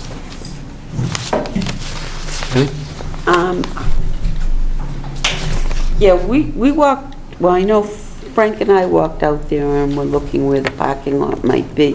How far away from the house, which would be on the opposite side of the road, are we? House is up here. All right, so you did go in deeper than I thought. Okay, that's good. We have to go into the property that the town acquired. No, I understand that, but it wasn't too far after his. But that's nice, so they won't be parked right in front of his house. Looks great. Richard? Oh, fine. Paul? No questions. Lisa? Nothing. Pat, do you want to? Yeah, I was looking a little bit closer to where the house was too. Is it marked out there with some kind of stakes at this point, or? Not at this point. From where the house is back to the parking lot, it's approximately 350 feet. Okay. That's a good distance. Yeah. Is there any habitat, natural heritage habitat area out there? Because I know further down Booth and Clap, Not at this specific location, I don't think, but let me just check that. No, this is not an endangered species habitat. Okay. Based on the map. It does cut through the remainder of the Higgins-McAllister property, but not at this location, and not at the Hollycrest Road, existing gravel road. Okay, the only other things were abutter cards submitted in this? Yes. Okay. And then, what else was there? Oh, on whether it was a buffer area or resource area, it should be checked off as resource area if there's riverfront, even though it's in outer riparian, so that box needs to check. And it's 8 to 10 parking spots? Yeah, That we was- have 1, 2, 3, 4, 5, 6, 7, 8 parking spots. Okay. It's good. It's great. Yes, sir. So I've got, And your name? my name's Paul Capadonna. I live in the last house. Right, we met. I'm sorry, I just Yep, couldn't. Mrs. Snow, nice to meet you. Yeah, Remember we you were met. there as well. So I just want to understand the drawing. It seems to extend further than I thought. Sure. Further away the back? Thank you. So can you just point on the map to where 35, my house, 35 Hollycrest Road is? Because I didn't see it indicated there. So your house is right in here. Yep. Is your house. You can actually see this is the cut for your driveway. Is that, okay. Right here. So this is the end of the gravel right here. What we're proposing is extending that gravel down. We're proposing actually a wooden gate here as well that would go across the roadway. So it It could be open and closed at certain times of the year. Okay. Or if we, let's say we experience some problems with the parking area that we want to close it at night, or even if we could impose on you, hopefully it wouldn't be a problem. I think that Ted Coyle acquired a piece of property from his family. I think at some point he was thinking he'd be doing something here. We tend to think that having some people living close by is a good way to deter any issues that... Bad activity. Yeah. Not the intended purpose. Right. The nice part about Hollycrest is it's somewhat private. I think people will... I'm not anticipating a lot of traffic there. We're, as you know, we're trying to make it accessible for everybody that acquired the property, but at the same time, we don't want to be creating problems for yourself or... Appreciate it. Thank you. Or others. So with the gate, if we decide that we need to close it at certain times or whatever. So this is purely selfish, so from my front door, from the end of my property, how many feet as the road bends, because it's gonna hook now, how many feet is that to the new parking lot? So from, this is the corner of your property here, as opposed to your driveways out here. From the corner of your property back to right here is 350 feet. Okay, and then before, on that side of the road where your pen is, before the parking lot, is a buildable lot, is that correct? This here, the Coyle lot? Is it, That's his lot. I don't know. Okay. I mean, I think that was... Somebody owns that lot. I think Ted... Buildable's the word I use, but Ted somebody Coyle owns it. purchased that from his family. That happened prior to us buying it. Originally, we had talked about acquiring more. And then they decided... To do that. And then there's one other lot that I think somebody bought as well between me. Oh, it's on the other side. It's on the parking lot side of the road? I don't know. The only one I see is the one that's here labeled Coyle. But I mean, I see two lot lines here indicating a lot of some kind there as well. Okay. Who would I ask? I get you just the engineer. Yeah, I would say I'd be either checking with the assessor's office. Okay. Or you could maybe Wayne or Mr. Higgins, McAllister. Okay. Yeah, somebody could tell you. That's fine. So now, all right, so I get that, 300 feet, thank you, that's helpful. What is the timeline? I don't know if this is the appropriate forum, but I'm trying to understand it. I've heard about this for a while. Yeah. So when is this sucker going in? the community preservation appropriated a sum of money to construct this parking lot along with the purchase of the property. The commission asked that this be designed back in December, and with all the storms and everything, these contracts just sat, so they were finally approved a short time ago. We're hopeful that maybe by later in the summer or fall, probably now, realistically fall, we'd like to piggyback this with a couple of others. We also are gonna have access going into the Crosby property, and that's already gone through the commission. So we're kind of hoping that we can let a contract out that would have as much work as possible, make it a little more... So you'd put an RFP out or bid for multiple projects, tie them in together. Right. And you believe that the timeline could be late summer? I'd like to see it happen this fall. We have no access right now to the Crosby property. Okay. Because of an agreement we had with the owner. So we'd like to get that going as quickly as possible. Sure. So this project would include the extension of Hollycrest Road? Yes. And then the addition of the parking lot? Right. And then any trail work would be something right now we don't have a plan for. We're hoping to maybe work with volunteers or scouts or whatever to create a trailhead and make a actual hiking trail.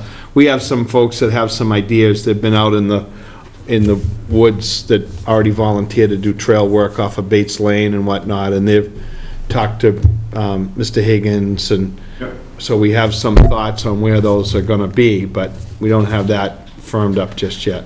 Okay, so this would be, I guess, phase one. I'm sure there's been many phases leading up to this. Yep.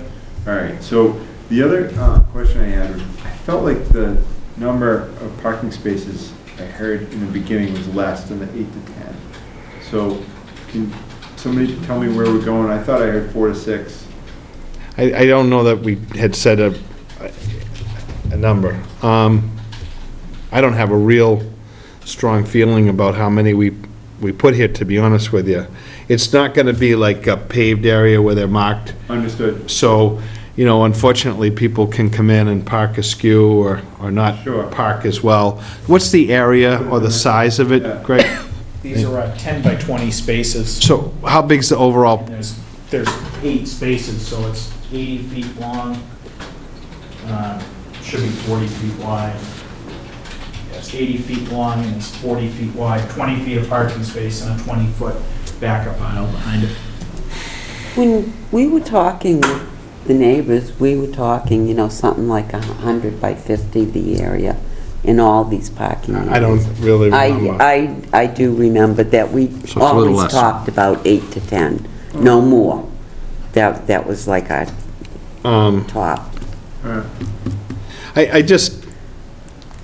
I'm not anticipating I'm not either.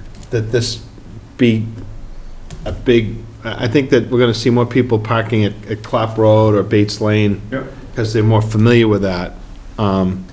This would just afford people a way to maybe make a loop, or they could leave a car if they didn't wanna hike back Yep. or something to that effect, so. So then bring 10 is the limit. We're not. Right. thinking No, bigger. we're not looking, because we don't want to cut a bunch of trees down either, you know? We just wanted an area for people to park, you know? right. If we can get the DPW to plow it in the winter, I'm sure they'll be down to 5 or 6 spots. So that leads to my next question.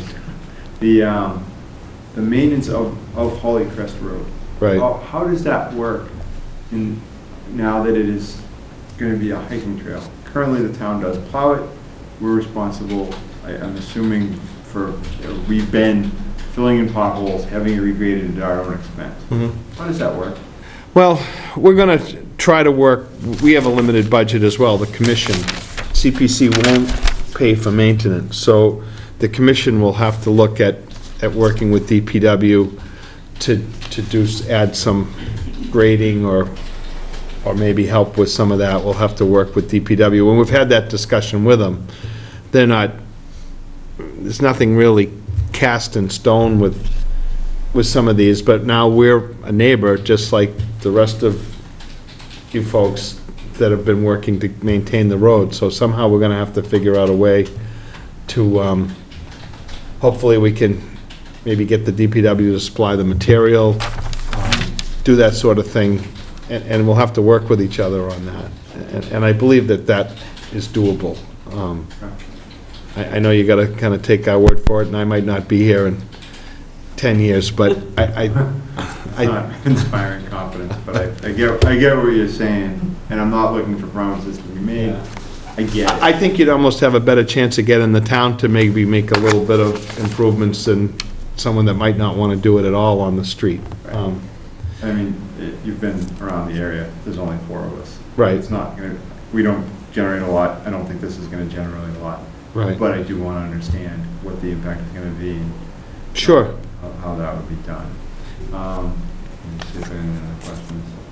I saw a school bus turnaround, and you mentioned that for, is it just for emergency vehicles? It just has to be? When we discussed this with the police and fire, one of the thoughts was if someone never gets hurt out there, if there's an incident, the fire department, whether we were doing this or another type of project, wants to have a place where if a fire truck goes down there, or say there's a woods fire, they want to be able to not only drive in there, but they want to be able to get out without having to back all the way out. As they have to. Right. And then the other piece was, hopefully these will be used for educational purposes, and if the school wants to bring in a school bus with students, that they can get something turned around in there as well. Okay. In terms of the notification process and communication with me, my neighbors. Yep. What happens from here? You guys, it was presented tonight, I probably tied you up by asking all those No. questions, I apologize. but what happens from here? Well, we'll keep you posted, I guess if we have any sort of, maybe an email address or something like that, we can shoot you something saying, you know, we're gonna get started. More than likely, you'll see it because someone's gonna have to go out there and get it staked out. Yeah. So then there'll be some cutting. Yeah. And then, you know, they'll be in there with machinery or whatnot. If there's an issue, you know, something gets blocked or whatever, we're the people to come back to. Yeah.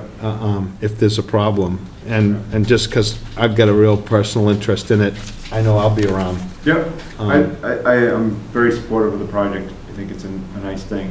It'll be nice. Well, it's good to know. Yeah. What's and going on, have an you'll be out understanding there. of like how it's gonna be. But Sure. I'm looking forward to being able to take a left and then go for a walk. Right. Out of my front door.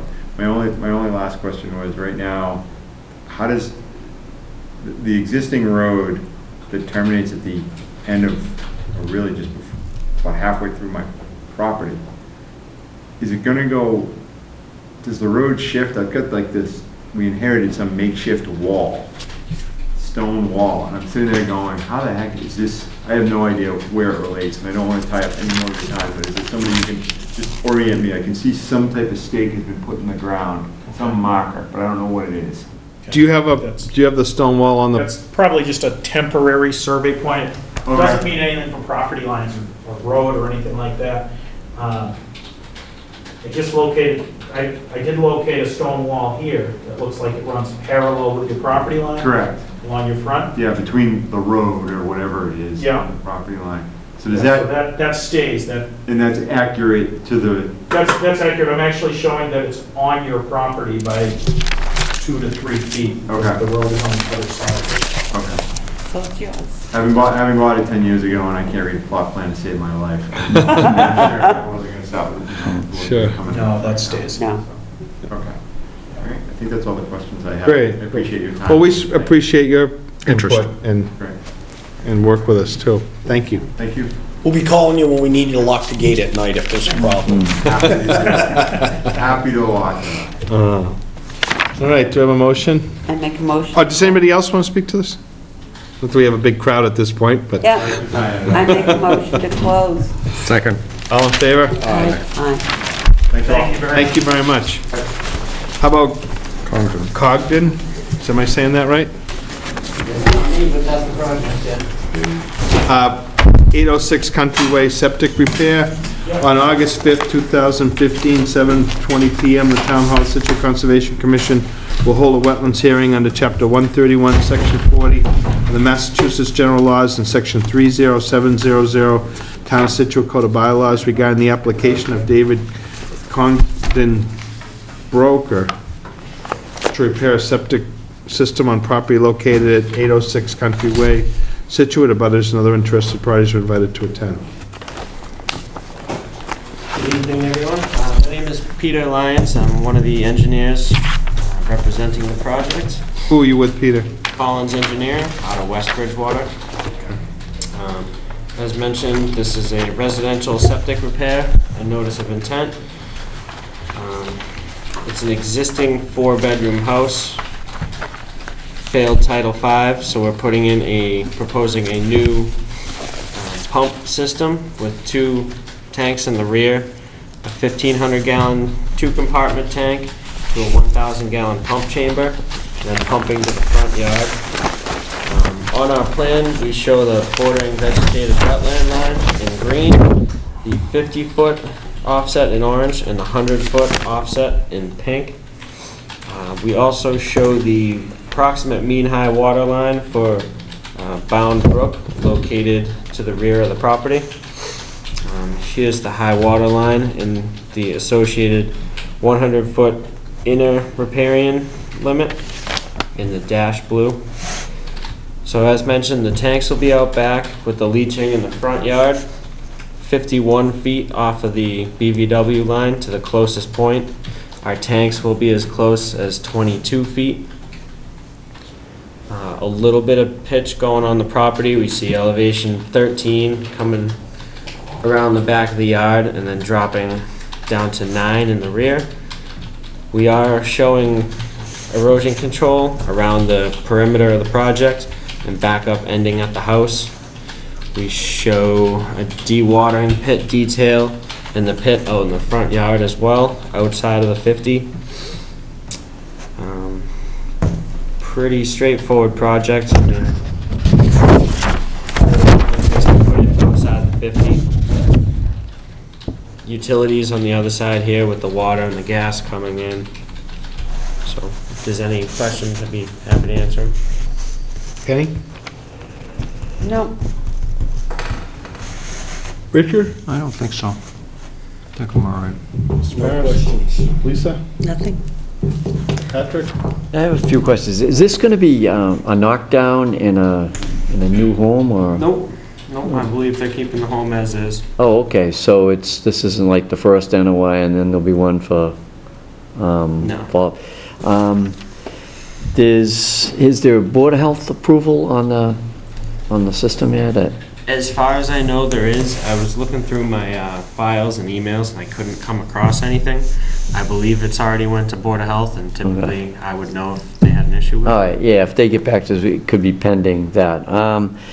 Who did the wetland flagging on this? Do you have a? I work for George Collins. He's the PE. Yeah. Him and myself actually delineated the line. Edge of lawn, pretty much, where it drops off. It was a pretty obvious line. Yeah.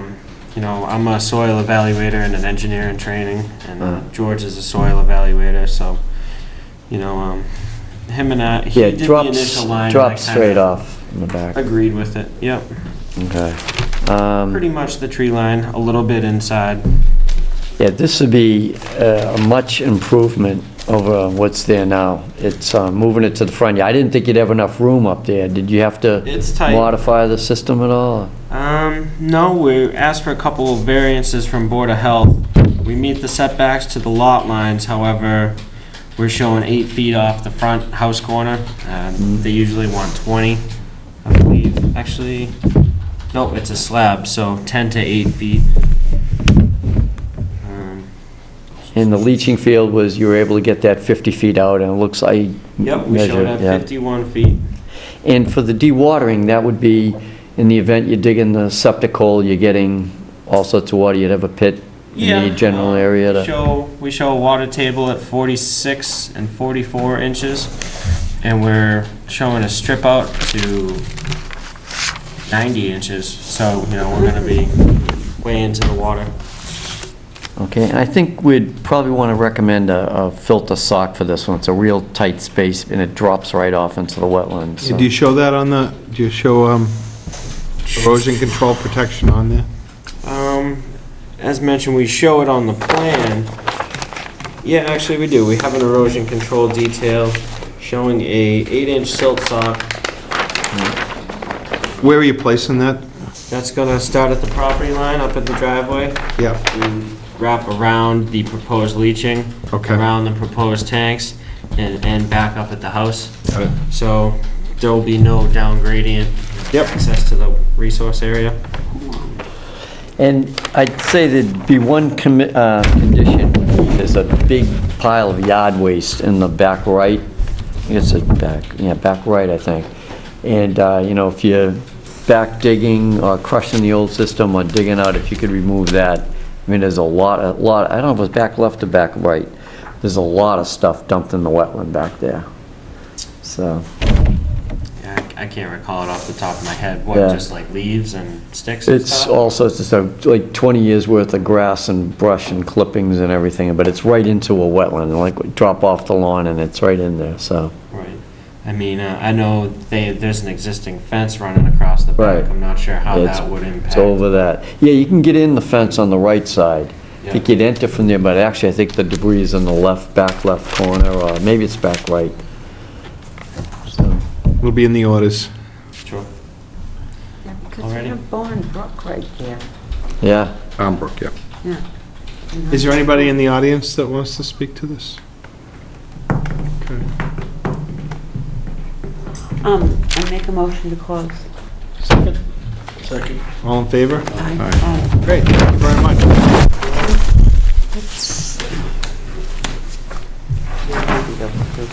Say hi to Your George. boss must have looked at that and said, wait a minute, that's at the end of the night, you can go, kid. What's that, the meeting? Yeah. Takes me to these. He's got a house down in, usually in Braintree, but he's got a place down in Falmouth, so he, spends the afternoons down there. So. You didn't want to come up here? Working from home. Yeah, working from home. Yeah. You're lucky you were this meeting and not the last one. Send the new guy down. There you go. Yeah, I'm closer, it's not bad. there you go. Thanks a lot. Thank you. You got everything you need from anything? Oh, do you have those cards? Did, Yeah. okay, great. Thank you. Yeah, this is an older home. This would never be able to be built now. Right. It's right near the river and the wetland and, yeah. All right, what do we need to do to get through the rest of the evening? Where are we? What is the condition for Stewart? I make a motion, we accept them as written. Yeah, you did good on those. I read them. Yeah. Second. All in favor? Aye. Aye. The only thing you forgot was that he's gonna engineer my bridge. What? My bridge. To be a tough condition to put in there, but, I know. Well, Yeah. he said he'd help. Well, I might get in touch with him. Excuse me, sir, you waiting for, I just came out, wasn't sure if I had to come down or not. which address again? 154. Jericho. Oh, yes, 154 Jericho. Yes, you do have to be here, actually. I wasn't sure. Right. This is a, Compliance. yeah, this, Yeah, he is, okay. yeah. But he doesn't- This is for the certificate of compliance for 154. And I met with, it's Bob, right? Yeah. Yeah, I met with Bob out on the harbor, and there was a lot of erosion this past winter from the storms. Took out all the rocks and everything from the street out into the harbor. So he hired Russ Topman to replace some of that. And at the same time, there were some open orders, and so you're looking at a certificate of compliance to kind of close these. Close them out. Yeah, and I don't know, there's a lot of information here. I went through some of it, and there were 3 different things that, maybe you can come up here and we could, I'll open these files So out. there was, yeah. It's a little complicated. One was an emergency for storm repair, I think that one's all set, and that can be closed out. Then there were, Is that the one back in 78? no, this was, we don't go back that far. 2010. Right, so the 2010, there was an emergency order, and then we filed. Yeah, we weren't So born. we got that In one. 11. that was- Exactly, and then that was extended. That's the one we wanted to close out. And then when we found out that there was one open from 96. That's this one. It was never closed out, that we Right. didn't do any work on. We just figured it And expired. Was that you, or was that a previous That was owner? me, Okay. way back in the day. All right, so And then we found the 78 one. Right, this did get a little bit confusing. I know.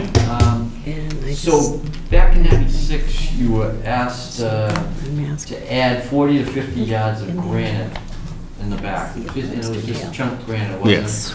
Stone, okay. So then, that was washed out subsequently. Yeah. And you were told you could remove chunks of from the... Right, from the harbor and replace them and put them back in. Yeah. They never, Now they it's gave him proposals for all that work, Yeah. but they never gave him back the base land. So I gotta take that back. to So the town I didn't know if you administrator. walked it the other day. Yeah, we did today. Yeah. actually. Okay, 'cause Oh, I today, wonder okay. what Yeah. this one's gonna, Holly Crest is gonna cost us because of the road, and we only have 50 grand. But then we have to look at... Well, we can always get more from CPC, Right. but we have 50 grand sitting. Well, we have money for Crosby. 2011, 2015. I thought we had separate money for, We got money for Bates and Well, there's only the two. There's the 2010, those two. right? The emergency, and then we had to come in, after the emergency, we came in and got the NOI, we filed the NOI Okay. Right. and got the I think order of Bob conditions. came and And then, there's money one of them approved. included both houses, Oh, okay. both addresses, showing one... The 2010 did 162, right, was, Okay, for the cleanup, but Holly then... Crest, we might, All it right. might cost more. Yeah, well, that's why I'm definitely ganging up with at least Crosby. And was there any Some economics. construction and all You of know, they'll have to No. give us separate The prices. deck is cantilevered. right, we did the deck, it was cantilevered off of, Like you know, the Bates, too, out so of we building, get and them building out did of the here. inspection and everything, so that was And was good. that part of the We're order gonna have then, other or- places to park, you I know. don't think so. Yeah. but, Okay. yeah, it would be nice. But It would, is 160 owned by you also? No. So we can only issue Okay. 154 for that file, right? So they would have to come in, yeah. Is it a rental property or is that? They were here last week, or Clocher and Campbell. That's Oh, Martha right. and Richard. Yeah, I recognize the name. So the notice of intent was to restore the land, the driveway, and the stairs following the storms. Yep. And then the cantilever deck, did that make it into the site plan? It wasn't on this, it went through building. Okay. So maybe then cantilever didn't have to file no change Right. in footprint. Right. Right. Yep. If it was cantilevered off, yeah, All right. the ground. And How then- long ago was that? This is 20, that actually got done in like 2011, I seem to remember that. after the 2010. Yeah, I was here. Okay, so then this was the storm pit. That was way back in 2010.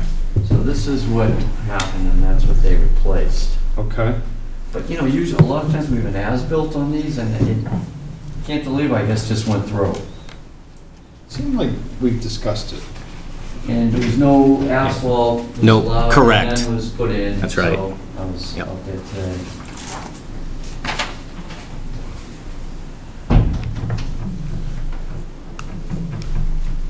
So they have to put in 40 to 50 cubic yards of granite.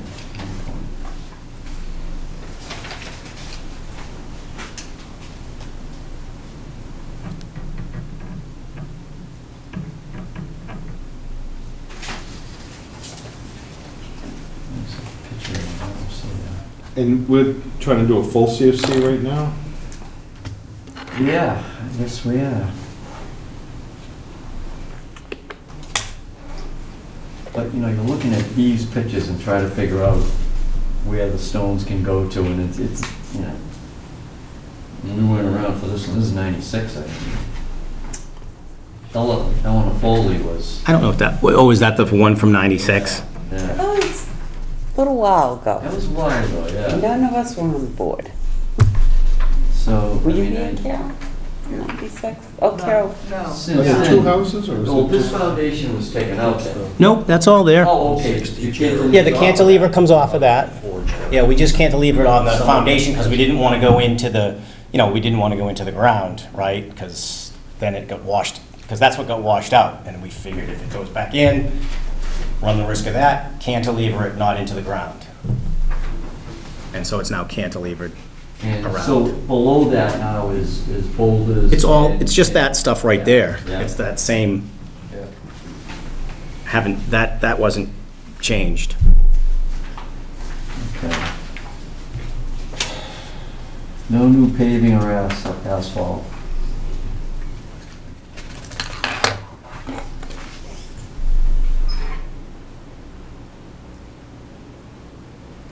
All coastal bank restoration sediment shall be clean, compatible sediment brought in from an off-site source.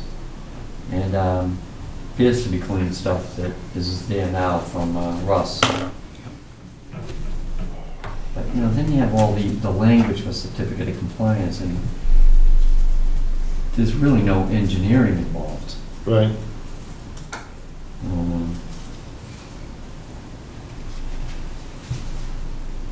We didn't, there was no requirement for any stone or anything at the end of this to keep this from washing?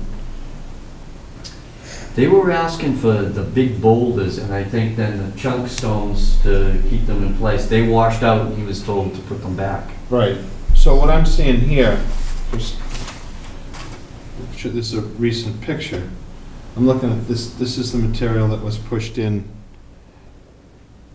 I guess my question would be, if water runs through this again, what's gonna keep all this from just washing down into? Yeah, this says beach grass now. It does? Yeah, the only place it isn't is right where, Russ just put it right here, along the walkway. Okay. This is all, we had just had this house in here, Yeah, and then it washed through, and that's been planted. okay. So right here, it's been sand and stone brought in, but I mean, that could be planted, I guess, too. That's the walkway. Yeah, I mean, well, Yeah. anything I think you put in there could be washed out, because that's what was in there Right. first, was Everything the rocks, just right? clean I mean, I hope none of it gets washed out. I mean, that's What the happens goal. is that all that water washes in On by the breach. Thornton's and stuff Right. like that. Toward the beach, toward the Right, harbor. it runs towards the harbor. It comes through the breach in the seawall, and then fills in the back way, and then on the outgoing tide, as you know, right, it'll... Right, takes all that out of there. And this is all filled now with sand and small stone. Yeah. That was brought in, so. He was gonna look for a river stone, do you know if he was? I don't know, and you know how hard he is to get a hold of, but yeah, I had him in, and I, you know... Even I how did you mentioned get to an you. answer out of him? Yeah. And once sand's on top, you don't have any idea what's on it. But, I mean, it doesn't appear that there are any construction requirements, so I don't know if we need any engineer sign off. I mean, it was a storm cleanup project, so. I'm pretty happy that... And there's no pavement where they said there shouldn't be pavement. Yeah, it doesn't look, the key is when you go through the conditions, it doesn't look like there's any big complex Right. conditions and plans you need. Guess what, Pat, they'll be back for another one. Yeah, right. That's right. Let's hope not. Yeah, well, That's why we're on the Someday. limit, you know? yeah, right. So, That's not very funny. Not anymore. Yeah. At one point, it might have been. So, Okay. so there's like 2 or 3 to close out then? The emergency one doesn't get closed, so that's all. No, the emergency stays. Is that it? This one, no. No, it doesn't say. It File closes after. automatically. Oh, okay, all right. Okay. So then there'd be 2 different numbers then? 3 different numbers. Oh, 3 different numbers, Well, that's the copy. okay. Of that old one. That's this one. Number. Yeah. From 78. Yeah. Carol will get it right for you. Pat, I don't know. That's struggling here, I figure the 3 of them, yeah. Well, that'll be fun. Okay. You're all set then. You're good. So you issue those next couple of... Yeah, I'm right here. Okay. Did you get the fee too on that? Yeah. Okay. We'll Give talk us about money, that. money. Have that. See, I'm not totally I asleep. did stop in on Friday, and we were closed, but Okay. I said you could bring them when you're picking these up, right? I guess if they're... I'll be around Friday, but I'm here now, too, so... Well, up to you. Okay, yeah, I can take them now. Well, you can't take them now, but you can't get in until Friday. You couldn't get in tomorrow? I could possibly come back tomorrow. Not open on Friday, or... Well, it's iffy. Okay, I mean, if I have to, I'll come back. If you could. it's probably- Yeah, I mean... You coming from Vermont? No, I came Oh. from New York today, but I'm out in the central part of the state. Oh. Well, maybe we could just, What do we want to do? Just Yeah. vote it? Mail it then if you'd rather. No, I'm coming yeah, anyway. just a certificate, just a I'm vote. coming anyway, so... Well, if he pays for them, can we leave Yeah, them leave in 'em, I was just gonna say pay, and then I'll leave them out in those little, on Friday? You just have to be at town hall before noon? 11:45. Yeah. So it'll be in I the, have to that. sign green cards. Okay, yeah, I can do that. Okay, and if I have to go out, we can leave them in the same slot outside the office. Okay. Thank you. Yeah, do that. okay. So do you have a fee for him to, Write a check? Times 2 or times 3? How many DEP numbers are there? How many are there? 3 DEP number. Are there? Is one of them's not the emergency one then, is it? No. One of them is the previous owner. 78, that's a good, God, Previous owner. I'll take care of it, and then I'll get my title insurance, and pay me the $100, I guess.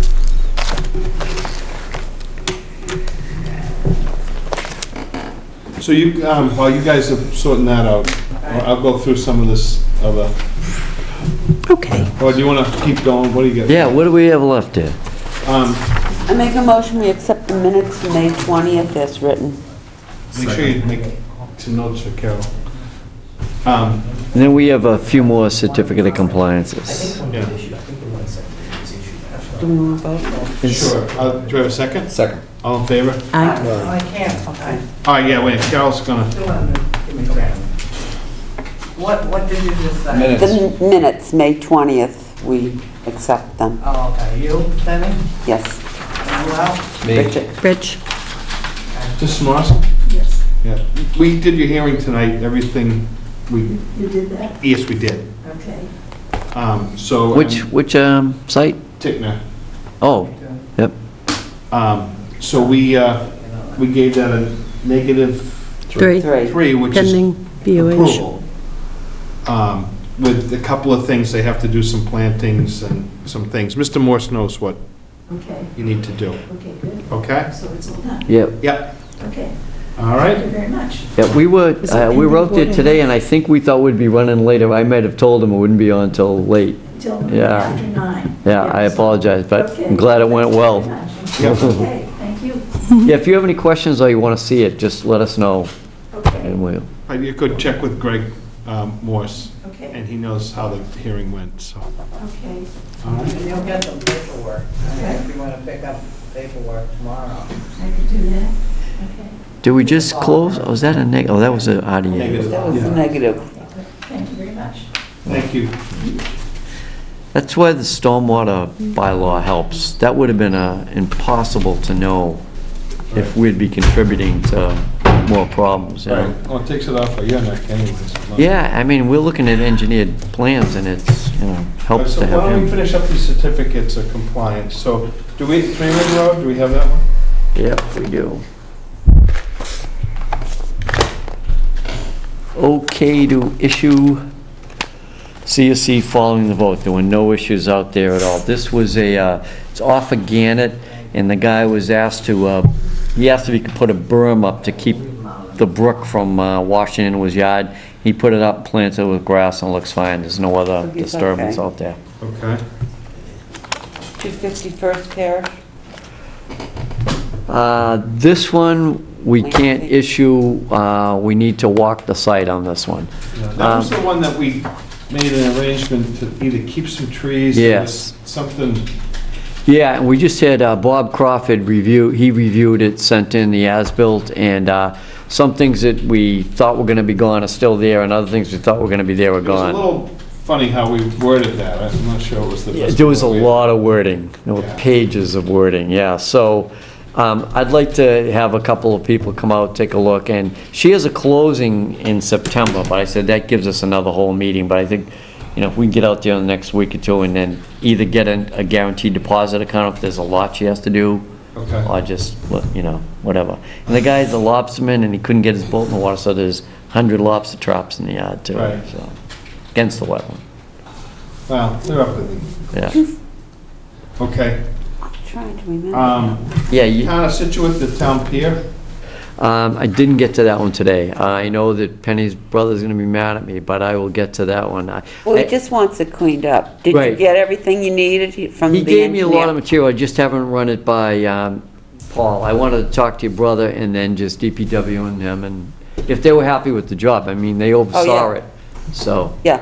yeah, I There's had, nothing for us to see because it's all underwater. here it is here, so I picked it Yeah. up and I said, well, we'll, That's all. He Get to it he this just week. wants it Yeah. off the plate, not the table. I'll let you and Penny slug that one. uh-oh, Yeah. 208 Front Street. that's the town pier one. Okay. Mr. Kessler, he's here right now, for We Jericho. took care of him. And O'Connell at 75 Townsend. Okay,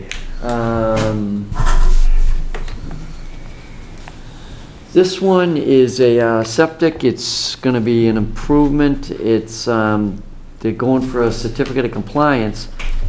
And the tree line is different now than what was approved, and, they switched systems too, we gotta make sure it's okay with Board of Health, they're two different types of septic.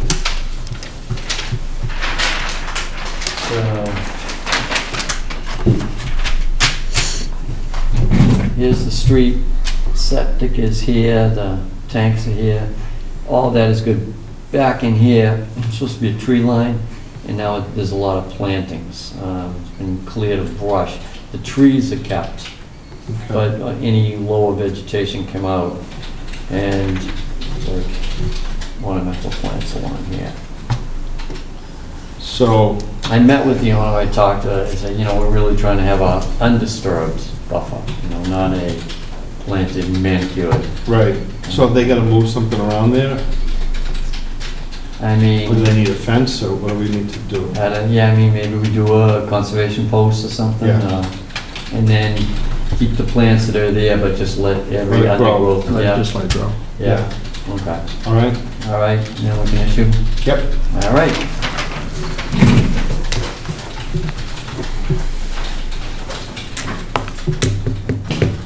So is that it for the CFCs, right? Yeah.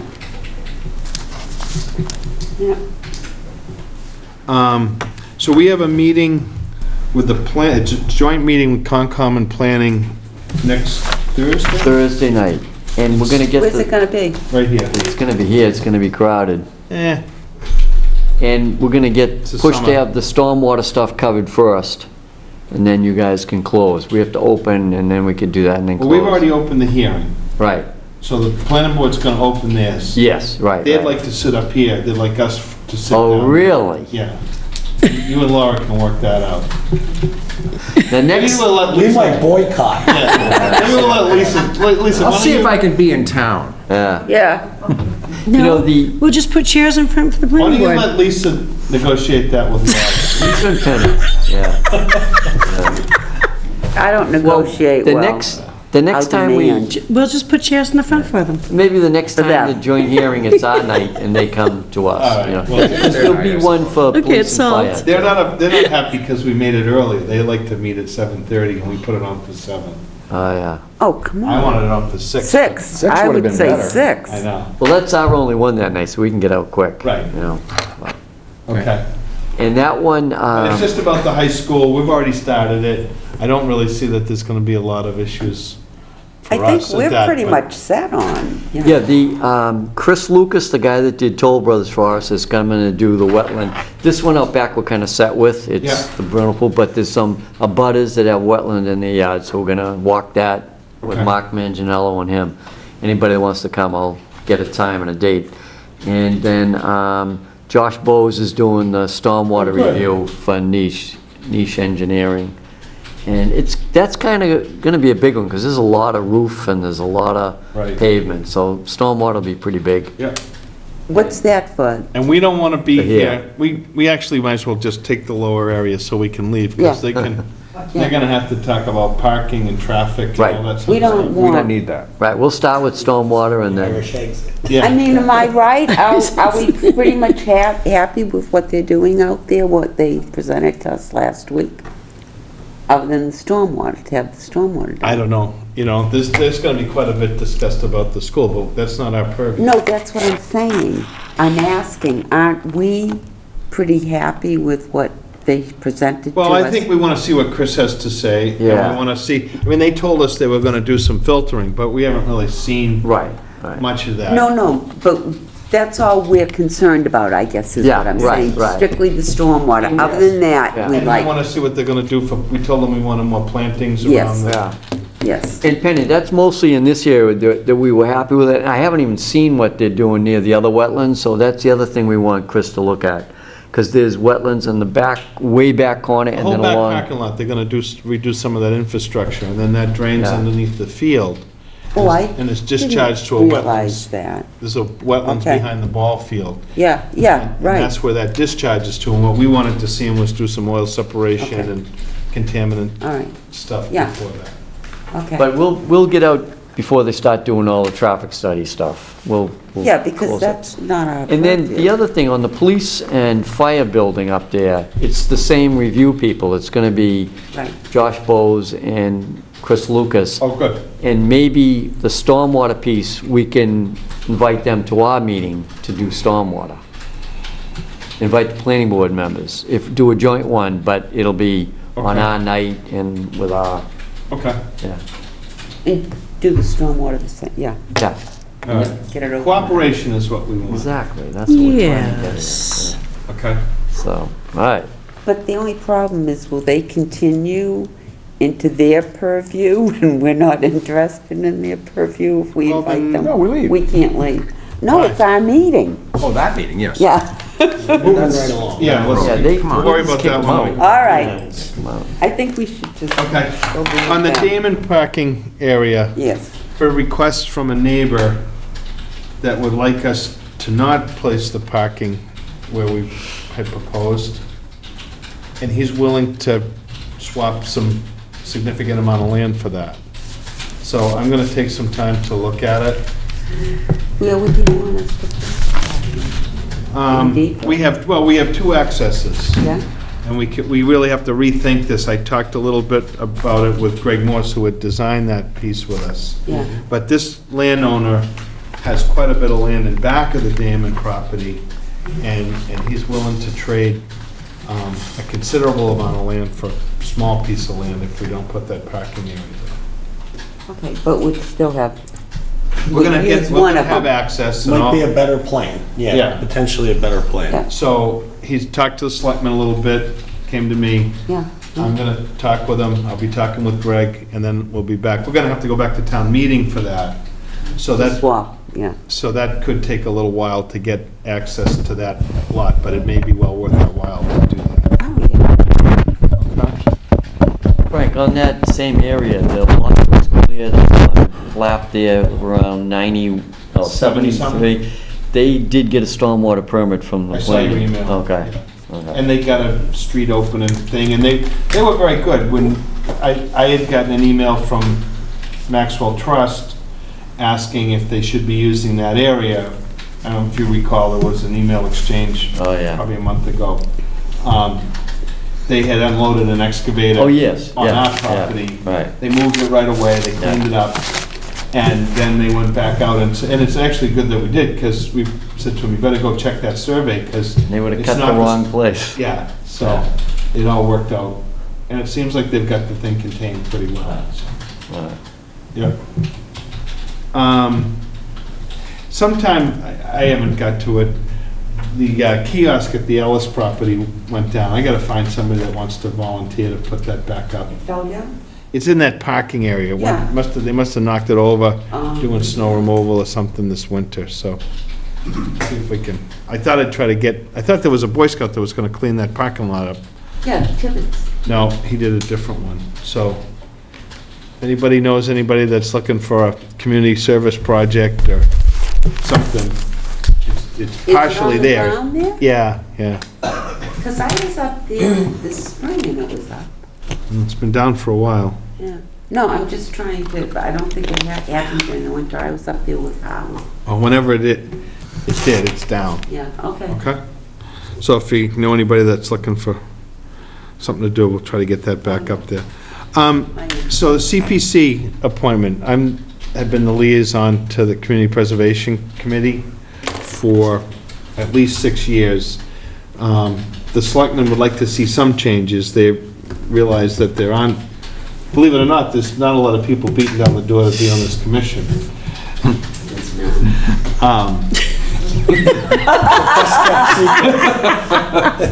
So they're sort of stuck with the members, but they would like to see some change, and so they were hopeful to see a different person. I guess they think I've voted too many times to buy open space. What the heck do they think I'm gonna vote for?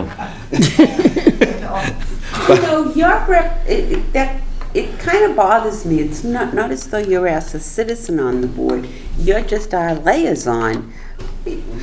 But they'd like to see some change. Yeah, no, I hear you, but And I think they're trying to follow their guidelines in that regard. So, they are just we are looking for, would like to find somebody else that would like to serve on CPC even for a short period of time to do that. I know Richard just took on the coastal piece, and I might join you. I know, you told me that. Did they discuss it last night? Yeah, get interviewed, so I don't know whether they voted. You got interviewed? Yeah. Ooh. Do they have a set number of members they're looking for? And do I they think have- so. Yeah. And they're looking for them from different areas. You know, different- So I could be the farmer on the committee. Okay, anything else? So, would anybody want to just put their hand up and say, I want to be on CPC? I'll do it. All right, Sure? Penny. Yeah. All yeah. right. That would be great. So, What a girl.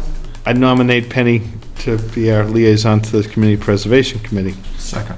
All in favor? I Thank you very much. Oh, you're welcome. Thank you, Penny. When- Needed something to When do do. they meet? I know. Yeah, I'll pass on the information and, Yes, and You know that, tell Karen. She'll Yeah. be happy to. okay. you know that if you wanted to too, you could get an open space representative in addition to a conservation commission representative as a vote on CPC. I don't, So you could vote for, you could have 2 votes. No, you can't be the same person, but you can, you share the establish an open personality. space committee. You get an extra Wanna- Lisa, person on what? CPC. You want to be for a on vote. CPC? That would shake things up a little bit over Oh, there. that would be good. I remember we're on television. I feel ganged up on. All right, And he would hold we'll my think hand. about that one. All right. Look at Penny. We have a new contact with the harbor master regarding the spit, and I just think we need to, maybe get something out to the new harbor master. Have you met him? Nope. I forget who came to me and just was concerned that the activity at the spit had ramped up quite a bit, because it's beautiful summer weekends and all that sort of stuff. And I just think we've had a good rapport with the harbor master and with the police. We really haven't done much this year. We had that one meeting, I think, early, yeah. We really probably should at least have some conversation with the harbor master and express our concerns. Is he under the police department officially then, or? That's my understanding. He gets 2 guns. Yeah. but he's actually only A couple of days. for right? a couple of weeks. Right. So, but you should, get in touch with him, Yeah. because I don't They have a new, know if he's aware I just think, about- I think they really What's his need to name? understand, I don't know. I don't even remember. We got an email, but. I know, but I didn't Well, if remember his you name. are gonna go over and visit him, I'll go with you, because I'm out there all the time anyway, so. Does he go down to Humrock, or is You're he the mostly up in the harbor? At the They main come up- office? they come up the They river. stick Do a they? guy, Uh, Marshfield's all over the rivers. Oh, yeah. They're up and down. I they're know everywhere. him, They must yeah. have 100 boats. uh, Scituate, he'll come and sit around the corner of the spit a lot at the mouth. Oh, yeah. And kind of just along the spit, typically. Yeah. On Well, weekends, because- you'll see him coming down the beach once in a while, but not much. If you can work that out, Paul. Yeah, I think it would be just nice to make sure that they understand our concerns. And there's a new waterways chairman, too. What's his name? Dick Eckhart is no longer the chair. He's Okay. on the committee, I think. Do you know still. who is? Don't know. There's a new one. So we Let's should see if probably we talk can- with him. Paul's the boater in the group here, so let's, That's, yeah, there's a bunch of boats. all right. Bill. Can you guys work that out? Yeah. Yeah. Okay, that'd be great. You don't want the spit to become. I guess Peggotty sold out a few times this weekend, and people couldn't find parking. I mean, that's how many people are There's a using lot of Peggotty. town people are very Oh, no. upset that so That many Maple Rock lot, permits that thing, outside I've never of seen too many town. people underneath. Oh, Slammed. oh, yeah. That a lot of residents cannot get to their own beaches that pay taxes. and, Plus, they buy a sticker. All right, well, that's out of our purview. I know. Yeah, Well, keep he, going. I was I just brought it talking to up. him because he brought it up. Okay, well, that's good after meeting Yeah. material. I can't discuss the last one, I should just leave. What? No, you don't. What is it with Clap Road, Pat? Let me think. Oh, there's a couple of things on Clap Road. One today. One is, been a bunch of clearing in a wetland buffer, and we need to go out and visit. I have 4 visits set up. 4 that we talked about tonight, that we should pick a time. I'll give you some times tomorrow. Not to do it tomorrow, but No. 304 Clap, 188 Central is one we're gonna look at, 250 First Parish, we talked about tonight, and 47 Brook Road. The other one, there are 2 letters. Did you bring those, Carol, by any chance? The Studley Farm, Clap Road letters? The property owners have requested a partial certificate of compliance to have us look at the stormwater structures and the roadway in to see if they can be approved as they are, so that then they could get building permits through the building department. And because there's litigation and confusion going on, an attorney has written to us asking us to hold off and consider all the things before we issue that.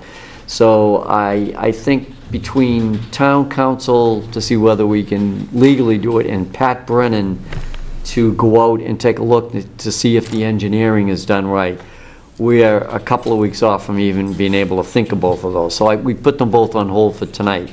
But the letters, I don't know if the letters come in electronically or by mail, but you guys should see them. Well, most of you guys should see them, you know, so. I think he got And then there was something today I saw that the drainage or something about the drainage isn't even on the property. That's one of the issues the attorney has brought up. So, yeah, that, and that could change the whole stormwater for the thing. That's why I don't think we should go ahead with the Right. fire show. When No, you're- he's saying we're not. Yeah, Not. because this Right. stuff is Right. still sitting out there. Right. Yeah, this will probably require a meeting with the property owners and maybe Jim Toomey and us. So, and planning has a subdivision approval for that too, so. Yeah. Okay. And refresh me, 188 Central? This was, I've gotten calls, a couple of calls from Humrock on Central Ave about, was this, a permit that we gave, was this by the letter of the law, or was it expanded beyond what it should be? So I just said I'd look into it. So, I don't know if there was other Central Ave stuff too that were, but I have a liaison down in Central, I'll check with her and see if I've got it. Driveway? Yes, yeah. That was subtle. He was in this winter, I remember him. I get this call, I'm at the top of the Grand Canyon, and I see the name, and I'm like, oh. You answered? God, no, I didn't. I had bad coverage. Yeah, hey. All right, are we done? Was there a scout thing we were gonna do an update on, or was that the kayak thing? Did you have a chance to look at those plans? Well, he's got to come file something. Yeah, he's gotta bring in more copies and stuff, too. But we do want to, what's that? What about the fee? What fee? Are we gonna? We're going to waive it or something. Yeah, he definitely needs to talk to Waterways, though, and probably Board of Selectmen and DPW. That's the waterway. Yeah. Oh, okay, Yeah. To get a letter.